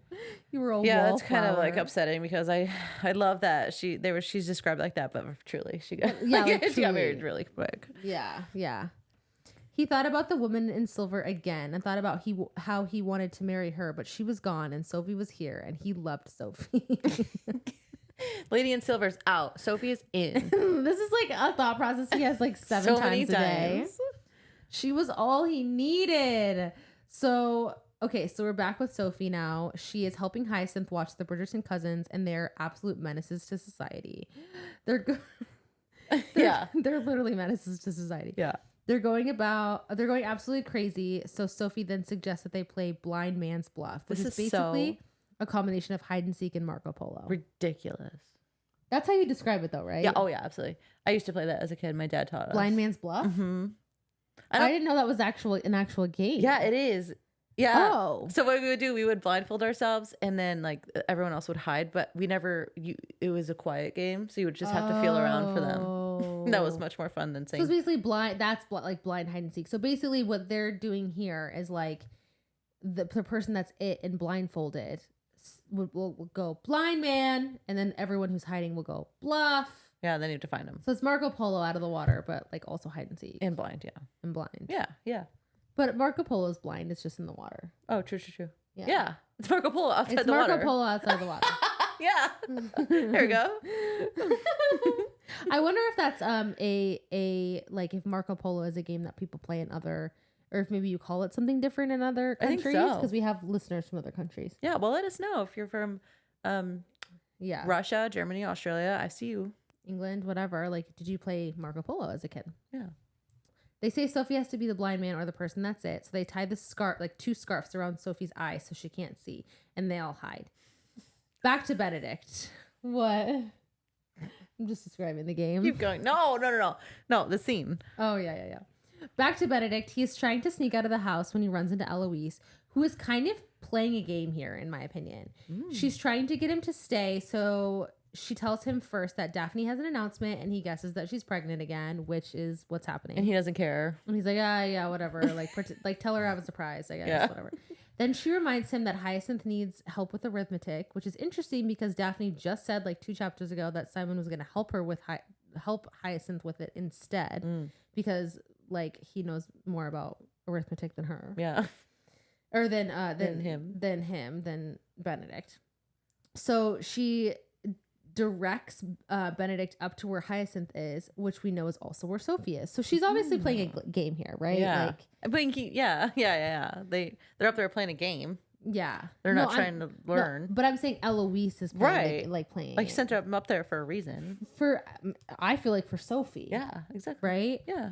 So in this chapter, we also get a touch of the version of Eloise that we see in the show. Oh. She, at this point, is talking about like education. She's like advocating for like education in women, and in this time frame, like so she basically is like, women deserve to have education, like we deserve to learn, we deserve blah, blah, blah, blah. And it very much starts to remind me of Eloise in the books or in the show. Okay, I love that. Did you get that too? Yeah, I did see that. And it's interesting that they would pick that to like fight for, like women's like rights, like for education, to just pop that in. But she does do that in the first season. But that's interesting. Like a lot. Okay, I mean that's fine, but that's interesting that that's what they. that's out of the time period, isn't it? That's just it is, but I think that's why she's like, women deserve to like learn and whatever, because like I can imagine that some women are not happy with like not knowing stuff. Yeah, I hope she succeeds in the later books. But she's obviously rich and privileged, so she has the opportunity to be able to voice that a little bit more freely than like most people would. Yeah. Does that make sense? Yeah. So I'm like, it's just interesting the way that these books are written, and then you're gonna throw that in there. It's just so contrastual. I don't know. I can't explain it. Yeah, I want to know like how historically accurate that is, because it feels like the author like really cares about being historically accurate, right? Exactly. For like that's a lot of this. Yeah. And then out of nowhere, she just adds these like random bits that feels like maybe wouldn't be necessarily historically accurate. So and yeah, I'm like, why pick choose that one? Yeah, yeah. Pick a fucking lane at this point. Thank you for articulating that. No, I agree 100%. So he goes upstairs to find Hyacinth, and he hears the children playing and laughing, and he walks in to see Sophie, but it's not Sophie for him anymore. It's not Sophie anymore. It's the lady in silver. Because he can't see her eyes, because her eyes are covered. Oh, I don't see her eyes. Because that's the last time he saw the lady in silver, she had a mask on. And he's like, that's her smile. Like, oh my God, that's her laugh. I see it now. I see it all the time. She had to wear a mask. She had something over her eyes for him to see it. That's so.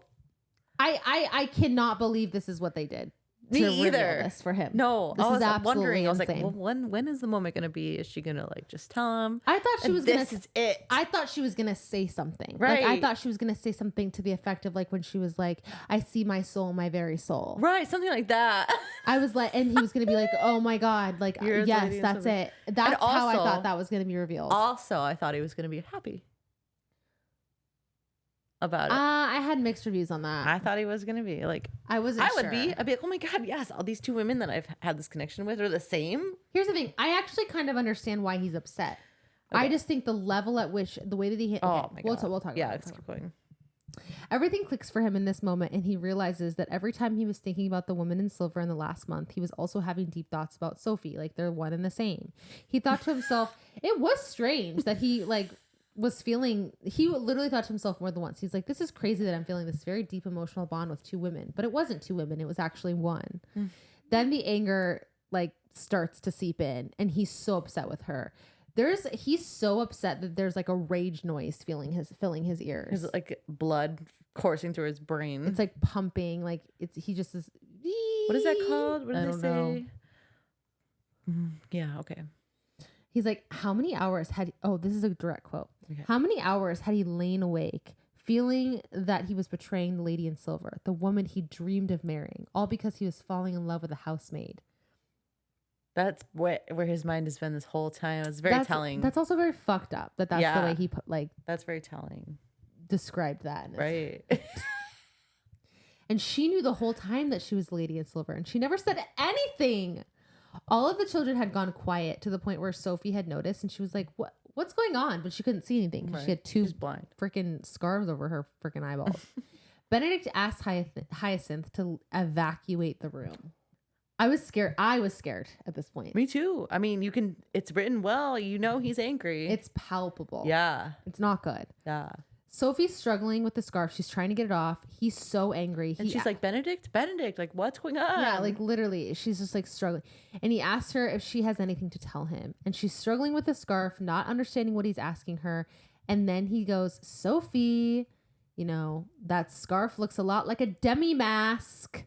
And it's very taunting in this moment. Did you get that feeling? Yeah. He sounds like a villain. Being like, I know your secrets. 100%. 100%. That's how I read it. Yeah. Like, I was like, oh my God, this is really weird. And at this, she goes ghost white, and because she knows she's caught and she's terrified. It's bad. The worst thing is he hoped she was terrified. He was that angry that he wanted her to be scared of him. He was like happy that she was scared. He's like, good. She should be terrified. I was like, oh. He's peppering her with questions. Why didn't she tell him that she was the lady in silver? She said she didn't think it was pertinent. And he said, you didn't think it was pertinent? I don't say that word very good. That was great. Pertinent? That was good. Pertinent? Pregnant? No, you said it perfect. Pregnant? Pregnant? Yeah. What do you say? She asks if he could help her remove the blindfold, and he tells her to remain blind. Like he was blind for the last month. I really included every bit of this conversation because I just wanted it's very important. I needed you to understand like how intense this was. Yes. He said he fell in love with her 2 years ago and she didn't see fit to tell him. She said, you didn't fall in love with me 2 years ago. And he says, how do you know? You ran away? And she says, I had to run away. By the way, all this conversation is still happening while she is still freaking blindfolded. When she finally gets the blindfold off, she sees his face and she knows that it's like even worse than she could have imagined. Oh my God. And he's like, you don't even know what you could imagine. Oh no. I didn't get sexual. I didn't get sexual. But that like makes it more scary. It does. And he was burning with rage. Oh, that's like a direct quote. He was burning with rage. Not with desire. He accuses her of having a fake name and saying that if she was at the party that she probably isn't of the serving class. And she tells him that she actually snuck into the party. Oh my God. She's like fighting for her life. She's literally She's like, I swear I didn't belong there. I snuck in. I didn't have a ticket. She's like basically like a rat in a like under a bucket. Like she's trying to chew her way out. Like it's bad. Yeah. She's regretting her decision not to tell him that she was the lady in silver. Everything that she feared would happen if she told him already happened. And by the time it did, it felt like it was already too late to tell him. She also didn't tell him because her pride. She was hurt that he didn't immediately recognize her. Yeah. She thought that maybe that moment at the masquerade didn't mean as much to him as it had to her. It makes sense. And honestly, like all of those feelings are so valid. Also, like, especially after he kidnapped her and coerced her. Like, why would you come clean then? Well, and how could you expect that? She was afraid that he'd ask to make her his mistress, which he already did. But how could she have foreseen that? By the time like it was already too late, he would have been mad no matter what. Like he would have been upset. Right. And my pride would be fucking hurt too. Like everything that she's feeling, every excuse that she has, in my opinion, like makes 100% sense. I agree. Like I get it. Yeah. And he's like, he can't understand. No, it was hard to read. He tells her that he looked for her for 6 months. She's shocked by this. And she's like, you did? And he's like, yes. She said, I didn't have anywhere to go after I left. And he said, you had me. Dang. Did she says again that she wouldn't have let him find her even if she had known that he was looking for her. He asked if she found him that repulsive and she's like, no, like that's not it. Aren't you listening? No, literally. And he hasn't been listening this whole time. He asked her who she is and she explains who she is. She's the daughter of the Earl of Penwood, his bastard daughter. She says again, I won't be like my mother. He says, but without her actions, you wouldn't exist. And she says, that's not the point, which it's not the point.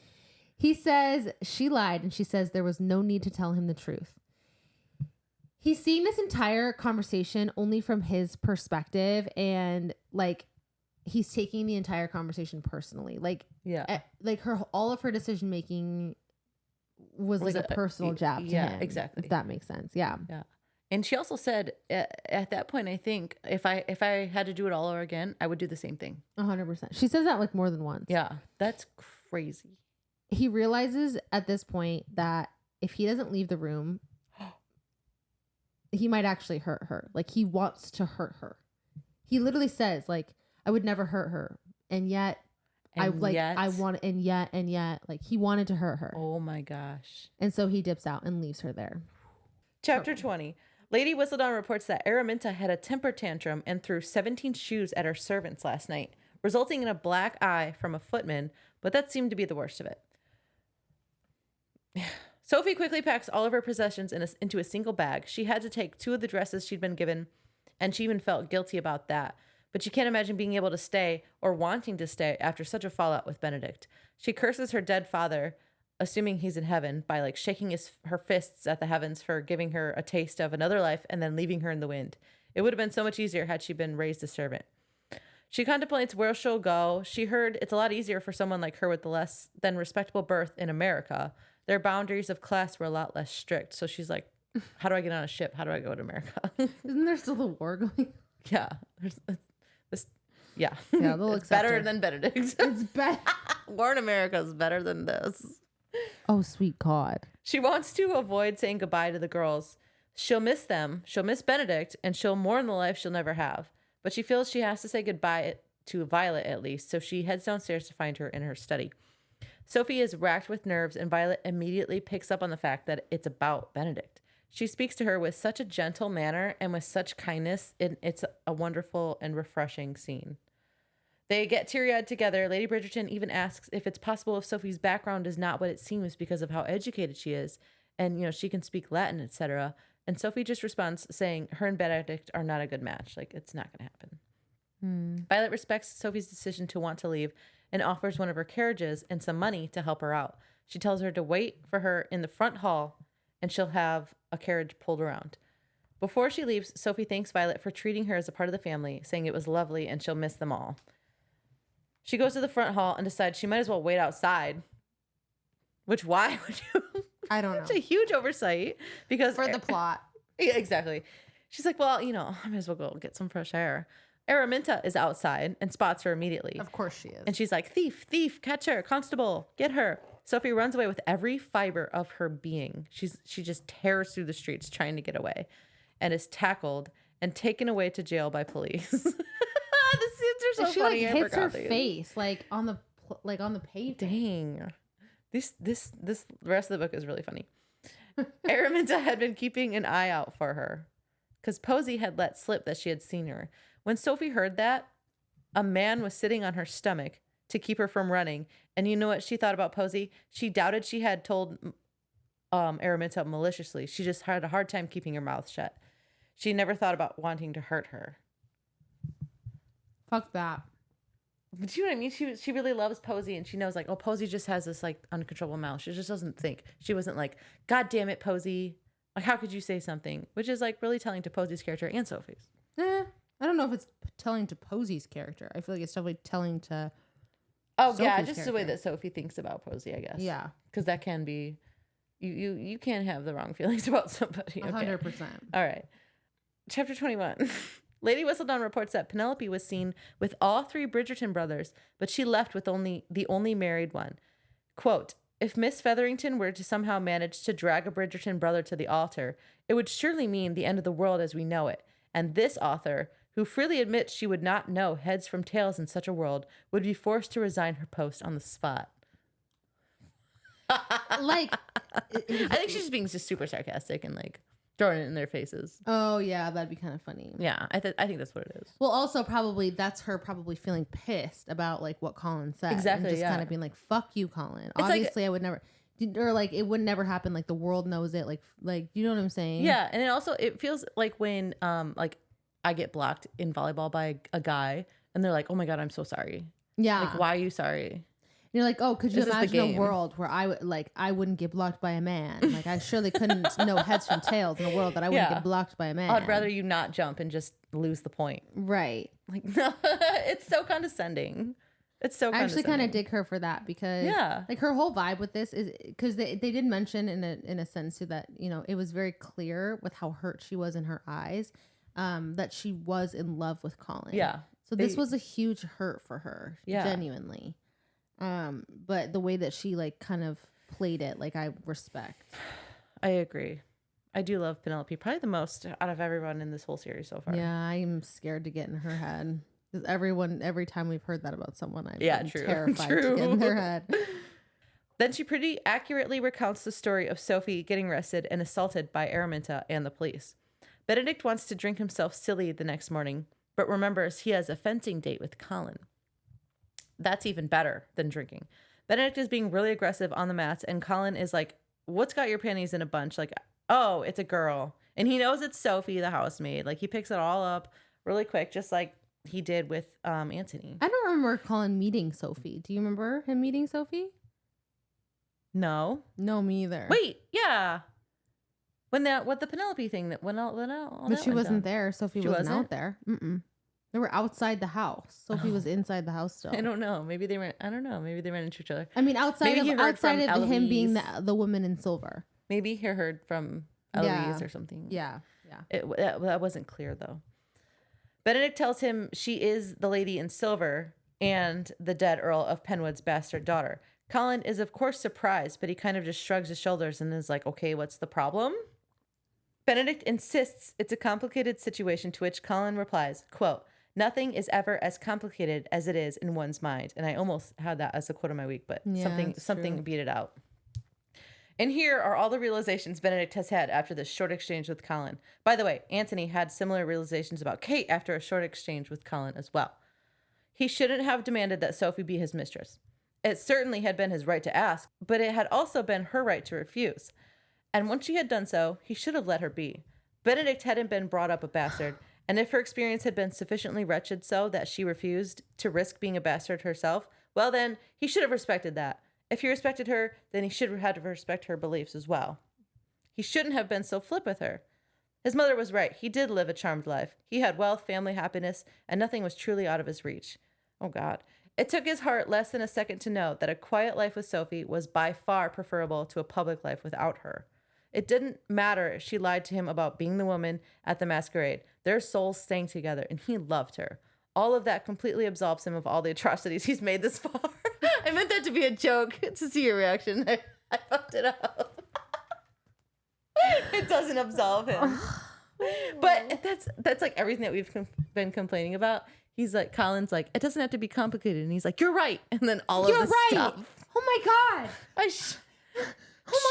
She is a person with her own beliefs. I should respect her. I didn't grow up a bastard. How am I supposed to know what she thinks? Oh my God. I am so Colin.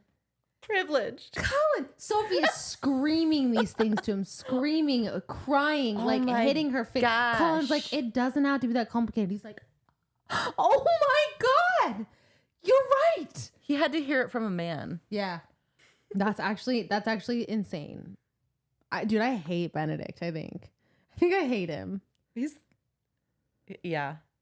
I think he's the worst than the one that we've read about so far. It's interesting. I'm curious if Shonda Rhimes has actually read these books, because she turned around and made Benedict the best character in the show. Maybe she did that on purpose. She's like, well, I didn't like that. Let's change him up. Okay, that's fair. Hopefully. I can respect that. Yeah. But that just like... I would write him different for the show. Unless it was blatant that, like, if he acted like this, he deserved to be, like, hated for this. Do you know what I mean? Yeah, I would write him a little bit different, but I definitely would want to... Like, if you're going to write a villain, write a villain. Don't write, like, a half-hearted villain. I don't know. No, I kind of like a morally gray kind of type dude. What I just said doesn't make any sense. Okay. If you're going to go for it, go for it. If you're not, There's tons of morally great characters that we love. Yeah, that's true. He thanks Colin for his help, hugs him, tells him he loves him, and then leaves to go find Sophie. Once he gets to Violet's, of course, Sophie is gone. He's upset Violet didn't force her to stay, even though that's illegal. He's like, you didn't blackmail her? He's like, I did that, and like things are fine. Why didn't you blackmail her? He's like, that's what I did. How did you think I got here? But he tells her about Sophie being the Earl's illegitimate daughter. But before she could react, Francesca and Hyacinth bust into the room. The door slams into the wall. They slam into the desk. They had just read Whistledown's section about Sophie, and Benedict and Violet immediately set out to rescue her at Violet's behest. They don't let the girls come, unfortunately, which is probably a good thing. Which one of them tried to go? Probably Eloise. Probably was Eloise. She's older. Yeah. I don't know. Lady Whistledown reports Benedict throwing Violet into a carriage and taking off at breakneck speeds. Also, Posey and Araminta had a fight outside their house. Huzzah, Posey! I think she's standing up for herself finally. Yes. Sophie is in a jail cell with disgusting conditions. There's rats. They gave her a dirty chamber pot. Ew, she like picked it up and it was wet. It's so disgusting. This whole thing actually made me like want to throw up. Yeah. Like, I'm not even joking. I was like, huh? She'll never be married. She's hungry. She's thirsty. She's dwelling in the negativity when someone shows up. And no, it's not Benedict. It's Araminta. This part, I hate all of the rest of this book. She's the villain with no origin story. She is just telling Sophie how ruined she is. Stealing shoe clips, tisk tisk. Also, my wedding ring. How could you? So she accuses her of stealing her ring and the shoe clips. She tells her she doesn't want her dead, like just gone. And that probably is what's going to happen. Like, and that felt so out of character. She's this evil, evil, evil woman. And she's like, right when she can like really just run away with being evil, she's like, I actually don't want you dead. I just want you in Australia. Yeah. Like that doesn't check out for me. That's not, that even to me is not consistent with her character. If this character has been fucking evil all the way through, the only thing that makes sense to me is Araminta wanting her dead. in my opinion. Yeah. I don't know if I agree 100%, but that's trivial at this point. Sophie asks her why she has always hated her. And this next little part is interesting. It felt like the writer maybe wanted us to pity Araminta for a moment. Did you feel that way? I think it was just every villain has an origin story, just like you said. Like she's a villain with an origin story. So I feel like this is Julia Quinn's attempt of giving her an origin story. Okay. But it still doesn't make sense because she's always been a cunt even before this. Even before marrying the Earl. She just grew up like that. Right. She says she hates Sophie because, quote, he loved her. Talking about the Earl. He was punishing me for not providing an heir. And Sophie goes on a long tirade about how he never loved her. He's like, he didn't love me. He wouldn't have left me with you if he loved me. That's for damn sure. And the scene was far too long. Yeah, that was pretty much the sum of it. But and they go back and forth a lot. I did feel like we were supposed to pity Araminta for a tiny moment. Because like they went back and forth, like exchanging how the Earl did both of them wrong. Yeah, I mean, I feel like it's good writing to understand where a villain kind of comes from. I feel like I'm glad they put that in, and that's in there. But I don't think it was enough. But I also didn't like it because it felt unrealistic. Yeah, in a sense, it felt like a fairy tale. Yeah, like she was already wicked before that. Like you could tell. Yeah, like, she was already a bitch. She's been a bitch her whole life. She could have just grown up being abused. That would have been enough. Oh, yeah. Something like that would have made a lot more sense. Yeah. If they wanted us to genuinely pity her. I didn't pity her for a second. Not for a second. Not for a second. It did feel like that's what they wanted, but it didn't work on me. No, not at all. Then they can hear Benedict fighting his way back to the cell. Also, the way I cannot picture like this jail cell, I picture it like if you're on the street of like London hustle bustle, you take a left and there's like jail cells. Oh, like where it is in the street. Yeah, I can't like because like everyone comes in. I picture the actual jail, like where she is. I picture like, you know, Pirates of the Caribbean when Jack Sparrow is locked up in the very first one. I kind of picture it like that. There's like a small hallway. And that's kind of how I picture that. That's a good one. He kisses Sophie out of relief through the bars, and everyone is shocked. It seems they all argue and shout over each other. Then the magistrate comes in with the warden. The warden has a black eye, and Sophie did not feel bad because, quote, he had spanked her on the bottom while shoving her into her cell. Benedict says, this woman has accused my fiance of theft, which was Benedict's way of asking Sophie to marry him, and it was very romantic. Yeah, it was super sweet. I loved it. Just assuming Sophie would want to marry him after all this shit. But anyway, she's thrilled. Araminta is pissed. She tries her hardest to expose Sophie as a bastard and a thief, but Benedict and Violet back Sophie up 100%, Benedict being sure Araminta was responsible for the sadness that always lingered in Sophie's eyes. By the way, Violet is also there. Yeah. This scene, I think, went on like entirely too long. For sure. They tell the magistrate that Sophie is the daughter of the Earl of Penwood, and the only reason Araminta is accusing her of theft is because of spite. The scene is so chaotic, the magistrate realized Benedict is a Bridgerton and brother to the Viscount, but Araminta is like, okay, well, I'm a countess, which outranks Benedict and Violet and Anthony, right? I think so. Yeah, I think so too. That's what I got. And she again accuses Sophie of stealing her shoe clips, and then Posey comes in. Posey comes down out of nowhere, like she's like, "Mother, I stole those shoe clips. For God's sake!" She's being super sarcastic this whole time. And your wedding ring is literally in your drawer. Yeah, Araminta tries to shoo Posey out of the jail hallway, saying, "Get the fuck out of here." But Posey is like, "Throw me in there with Sophie. I'm guilty." She's being very sarcastic and dramatic. And she also says, "Oh, and your ring, it's in your jewelry box, like the one you don't use often." Yeah. Like I saw it the other day. The magistrate is confused and releases Sophie and does not arrest Posey. The magistrate then asks Sophie to tell her story, and she recaps what happened in the prologue in this book. Like 5 paragraphs. It's like a lot. Just the prologue again. Just the prologue. She like copy and pasted the prologue. To this part of the book. Sophie tells everyone she was forced to become an unpaid maid/slave after the Earl's death and remain there even though Araminta was no longer getting paid to keep her. Sophie sadly says the Earl didn't leave anything for her in his will, and Posey interjects saying, "Yes, he did. Yes, he did. He left you a dowry. I read it in a copy of his will that Mother left in that same jewelry box as that ring."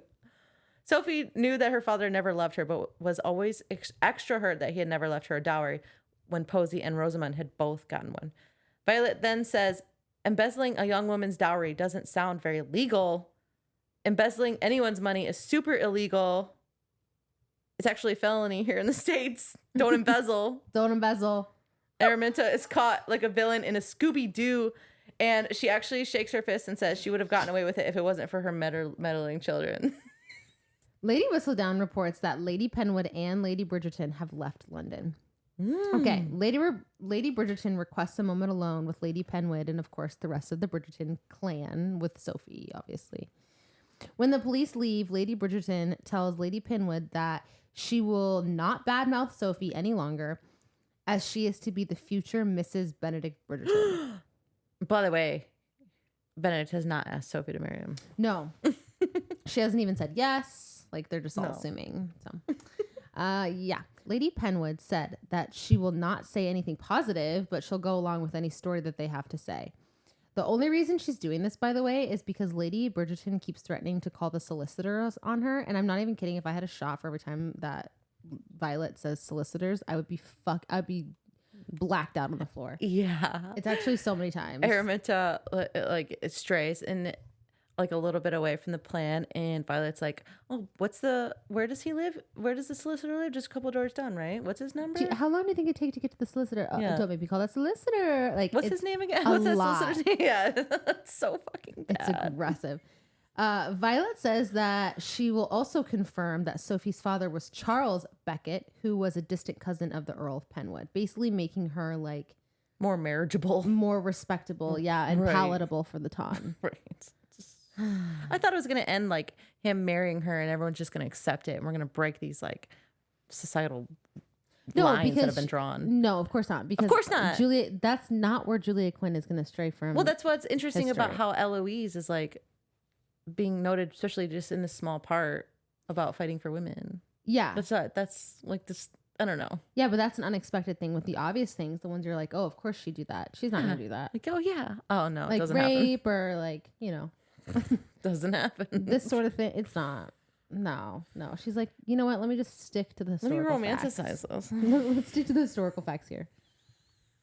This is historical romance. Jesus. Okay? I'm getting so hot. Gotta get this blanket off it. Okay. Lady Penwood reluctantly agrees, and once the police come back in, they think they're lucky stars that they don't have to arrest anybody. Lady Penwood says she's going to leave, and she's like trying to call Posey. She's like, please, Posey, let's go. I'm serious. Like, she doesn't say please. She's like, let's get the fuck out of here. And Posey is like not wanting to go. It's very clear. And Sophie looks at Violet and is like, Violet, she saved me. Give her the eyes. Violet decides to offer Posey a place to stay as long as she needs. And so she can get away from her mother. Yeah. Araminta is so pissed about this. But she's like, there's really nothing she can do because Posey is 21. She's old enough to make her own decisions. And Violet also keeps threatening the solicitors. And she's like literally 12 times at this point. I'm going to look it up, actually. It's a lot. Sophie locks arms around Posey and says that they can finally be true sisters. Araminta is even more pissed. And she says, sweet. Oh, it's so bad. She's like, fine, go with them, but don't darken my doorstep again. You're no daughter of mine. Yeah, literally. She then begins to badmouth Posey and saying that Violet will be stuck with her until the day that she dies and that she had to bribe men to dance with her. At this point, Sophie is seething with rage. Like Benedict. Who said that? Araminta said that. She just keeps going. Okay. Oh yeah. She's like going and going and going. All right. Sophie then is like seething with rage. Like it's Benedict level rage. And she punches Araminta in the face. She says that's not for stealing her dowry. It's not for the times that she tried to kick her out of the house before her father died. It's not for making her own personal slave. And Benedict goes, then what's it for? Then dear, Sophie? what is it for? Honey, my love. Setting her up for the next line. She goes, that was for not loving your daughters equally. I'm sorry. That actually did kind of like hit for me. I just wish Benedict would not have stepped in and said anything. Interjected. She could have just kept going. Yeah, for sure. It's like, shut the fuck up, Benedict. We don't need your opinion here. Never need it. This obviously makes Posey cry, and Benedict thanks his mother by giving her a kiss on the cheek and telling her how much he loves her. It's a very sweet mother-son moment. And okay, we are now back at Benedict's house, and Sophie and Benedict apologize to one another.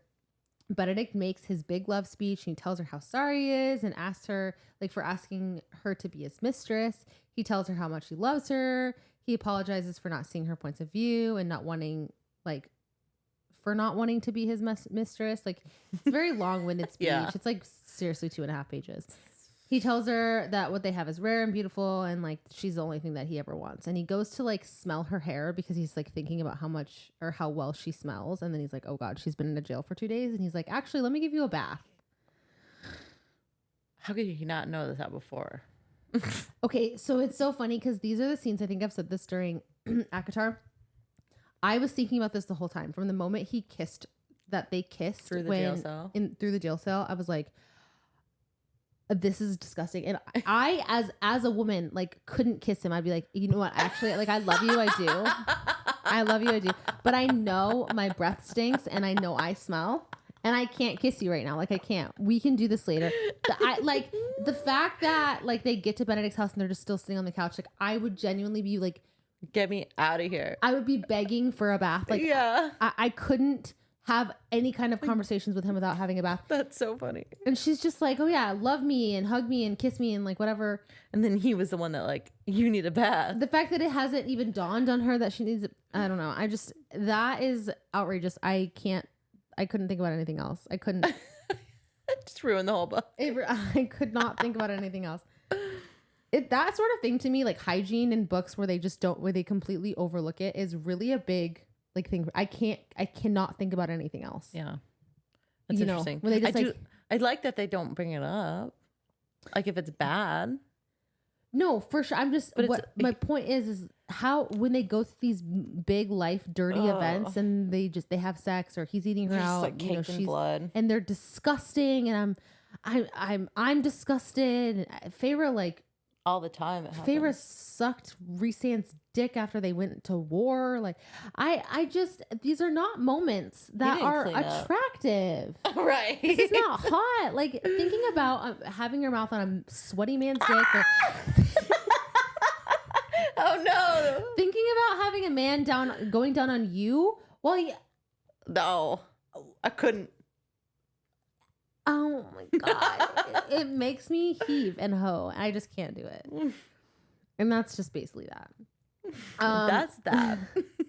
So this way she's all freaked out. Not because she hasn't showered in 2 days and she needs a bath, but she's freaked out because she promised Violet that she'd back to her house by 7. But he's like, we're literally getting married. It's fine. We're engaged. Like, chill out. So she goes upstairs with Benedict and he gives her a bath. It's very sensual and he washes her hair. I did like that. It's nice. And after she was all clean and washed up, he took her to bed and they made love and fell asleep. And that was it. That happy ending. There was a lot. Yeah, there was a lot more talking, but whatever. They wake up. I love it. There's a lot more talking. Yeah. They wake up and it's 3 a.m. and Sophie's freaked out because they promised Violet she'd be back at 7. Yeah. And Benedict's basically like, dude, we're getting married in 3 days. I still don't care about what you think or feel. It is evident. Boundaries don't matter to me. We're getting married in 3 days. We had sex. And I don't care. I don't care. I'm sleeping. Leave me alone. He is kind of giving that vibe. So she is, but after hearing that, they mentioned something about Lady Whistledown, and she's getting excited about the prospect of her being in Lady Whistledown because that she'll probably write about the wedding. Mm-hmm. And then she thinks about her being the Lady in Silver because Benedict said, you were already in Lady Whistledown. She wrote about you when you were the Lady in Silver. And she apologizes to Benedict again for not telling him before that she was the Lady in Silver. I just said it 6 times. He told her it's funny that the reason he had been holding back with her is because he had a piece of his heart saved for her for the Lady in Silver to come back. Yeah. Which is basically what we've been saying this whole time. Mm-hmm. Yeah. Which is an insult in my opinion, it's fine. She tells him that she doesn't regret not telling him, but that because it wouldn't have changed anything. Right. It's a weird way to end this. It wouldn't have changed anything, and it wouldn't, like, she's happy with how it turned out. Everything turned out, if that makes sense. Yeah, it would not have turned out this way had it gone differently. Yeah. Probably not. No.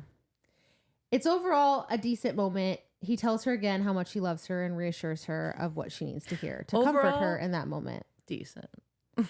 That moment was okay. Yeah. Because I get, have you ever been in a moment where you just like pour your heart out to someone and it's silent and you're like, please say something. And then they say the right thing.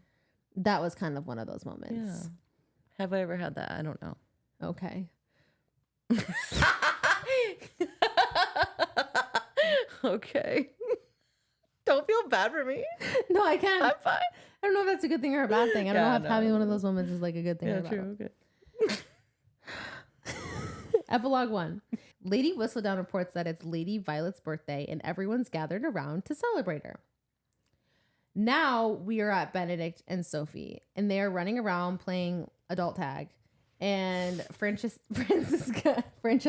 that's what they're doing. They're playing adult tag. Oh, okay, just like the older dog, the adults. Just her. Okay. Just her and Benedict are playing tag. Oh, okay. Yeah, that's right. Adult tag. It's just the two of them playing adult tag. Got it. As a pair. Yeah. Francesca is watching their 3 sons, and Sophie tells Benedict in that moment when he tags her that she's pregnant with another child. Oh. What is that sound? This is like all of these books end in like multiple pregnancies, and like that's the ultimate goal and that's the ultimate happiness. And well, to be fair though, they're having a ton of unprotected sex, so of course they're all gonna end up in some pregnancies. I know, like that. It does make sense with this because we're staying historically accurate. Of course. Okay? It's just this is not where we're gonna stray. This is not what we're gonna stray. I know.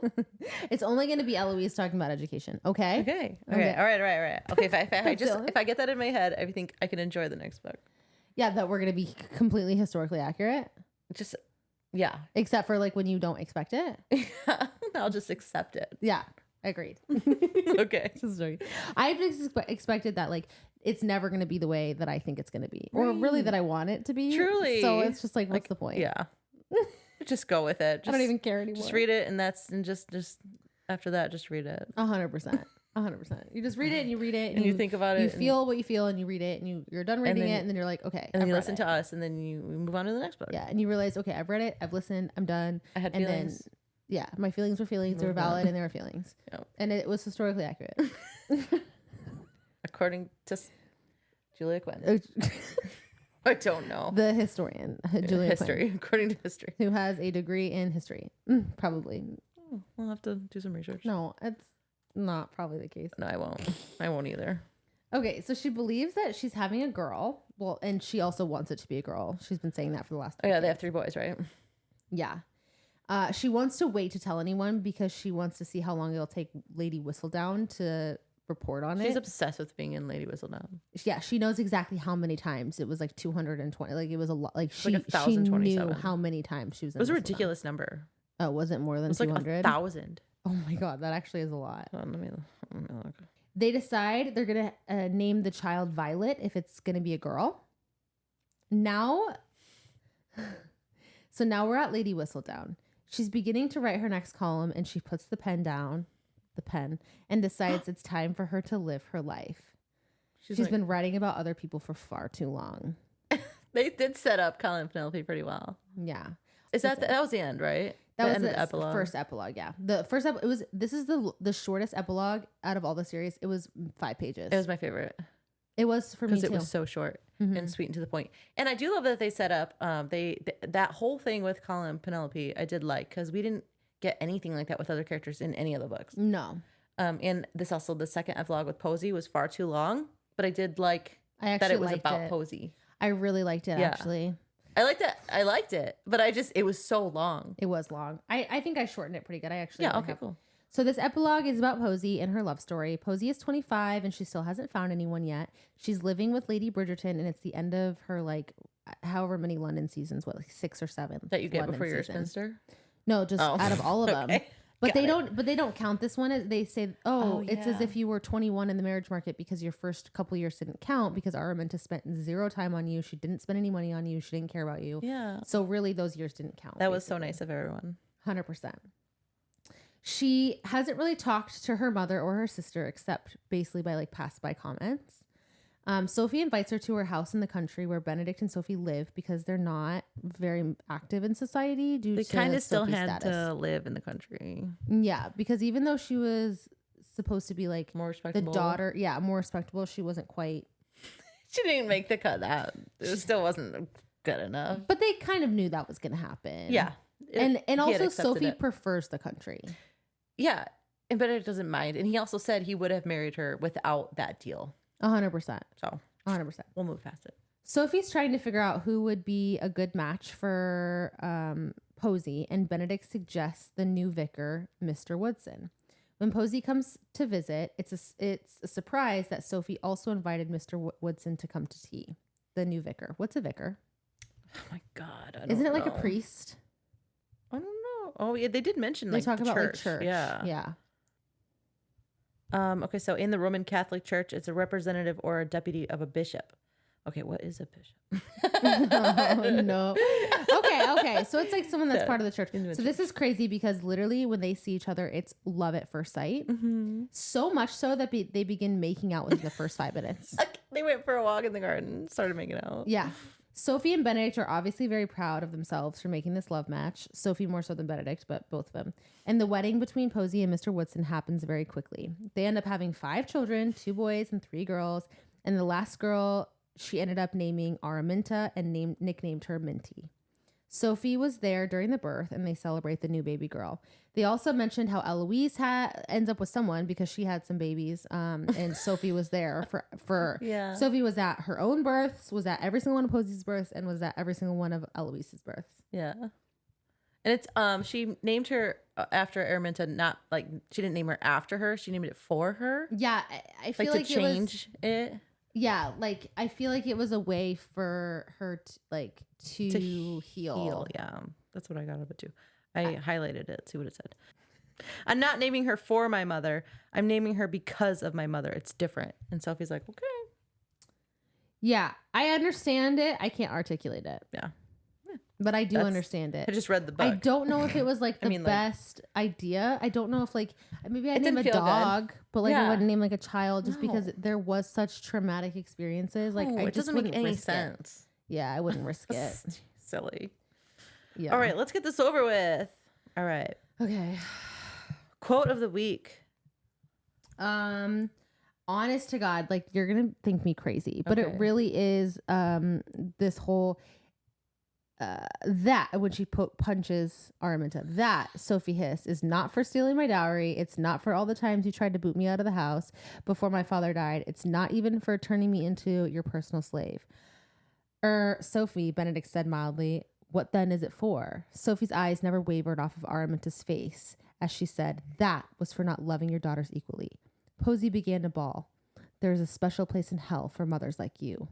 I do love that. I wish Benedict wouldn't have said anything. Also, there was a moment in one of Whistledown where they were like at a party or something in one of Whistledown's columns of Posey like looking out the window, like looking for something, and she was looking for Sophie. Yeah. I love that. I do too.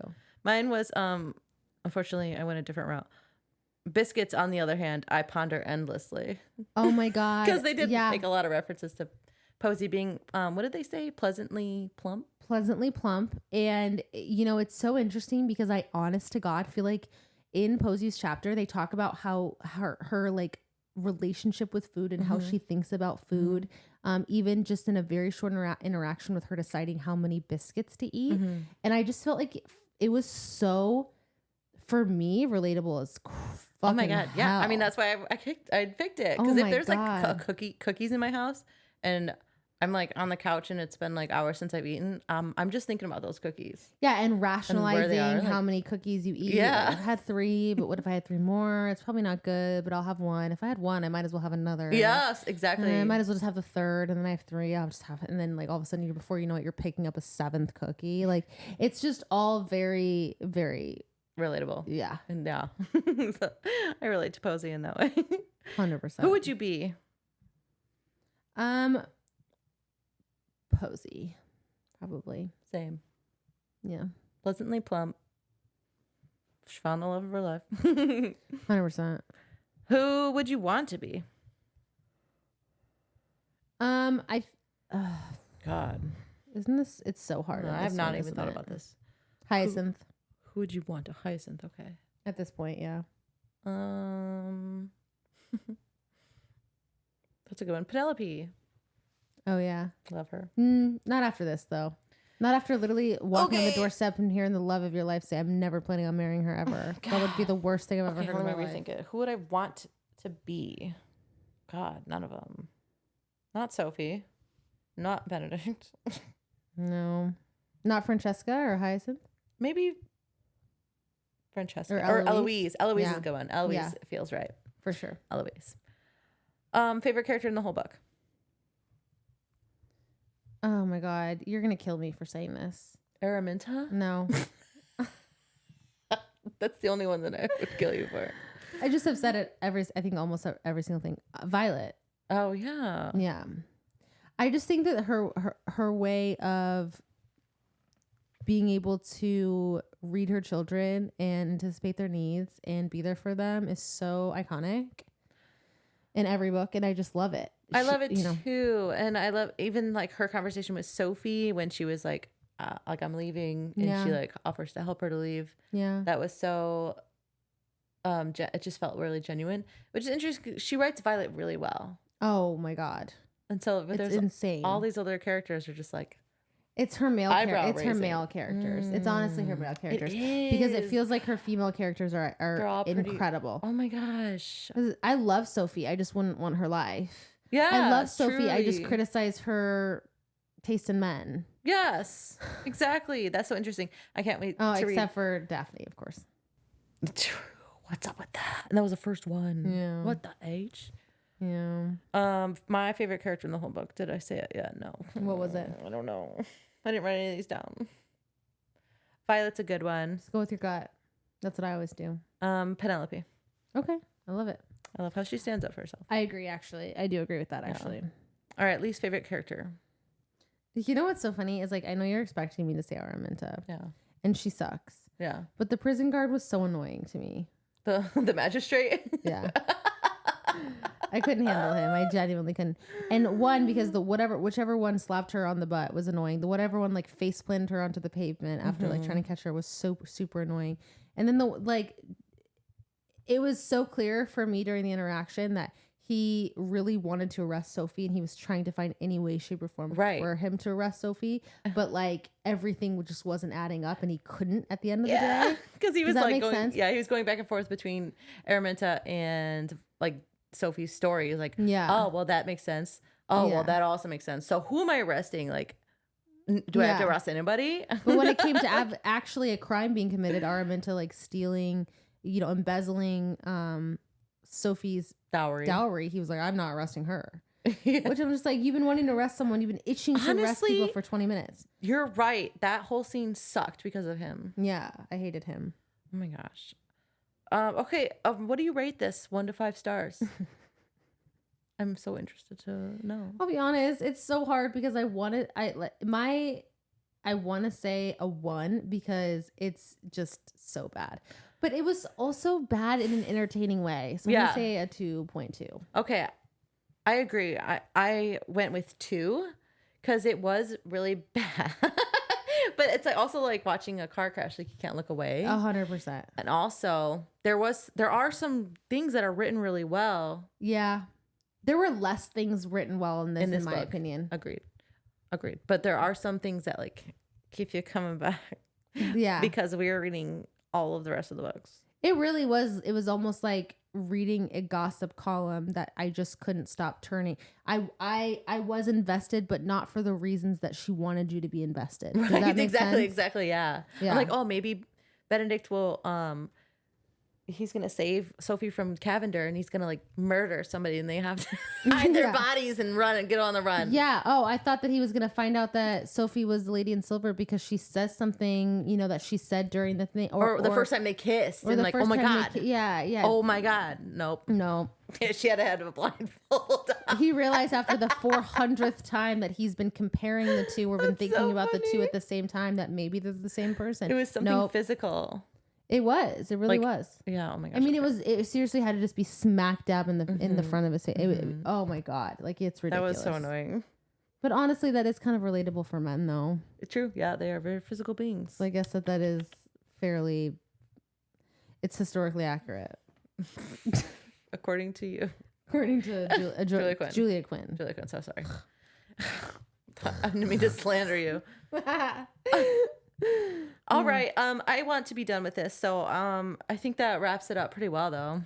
Yeah. this book. Yeah. Next week we're doing Colin and Penelope Part 1. What is it called? I don't know. Romancing or Bridgerton.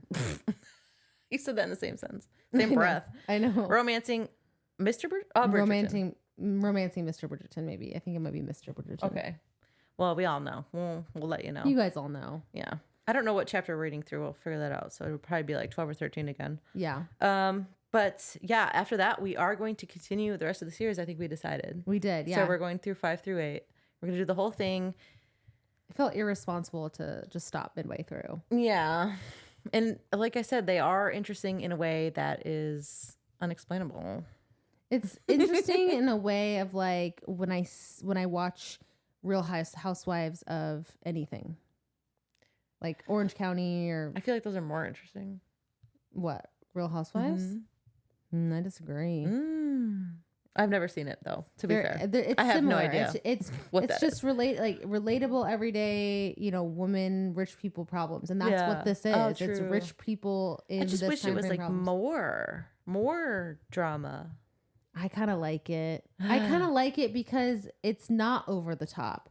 The moments where we get something over the top, like what happened with Kate and her, fear of thunderstorms, I immediately almost get taken out of the story because I'm just like, True. What is this? Her fear of thunderstorms was okay, but like us getting reason the origin story was out of control. It's the most out of control thing I've ever heard in my entire life. That was so funny. You guys have to go listen to part 2 and go listen to that again. Oh my god, that was hilarious. It's insane. Okay, thank you guys so much for listening. Yes, thank you. I feel like if you're here from TikTok, thank you. We love you. Hello. If you're not, we love you. And hello. Yeah. And welcome. And I hope you're happy about 5 through 8. Yes. If you have any questions, comments, or concerns, please email us at litlibationspodcast@gmail.com. Yeah. Fan art. I don't care. Fanfic. Give us all you got. Yeah, for sure. That would be a fun one. Yes. Spencer Sisters. We still haven't gotten anything. Our inbox is empty. We have literally not one email at all yet. It's just like TikTok emailing us so that we got like another profile view. Go follow us on TikTok. Go follow us on Instagram. Go join the Facebook group, and we'll see you guys next week. Yes, absolutely. Love you guys. All right. Bye. Bye.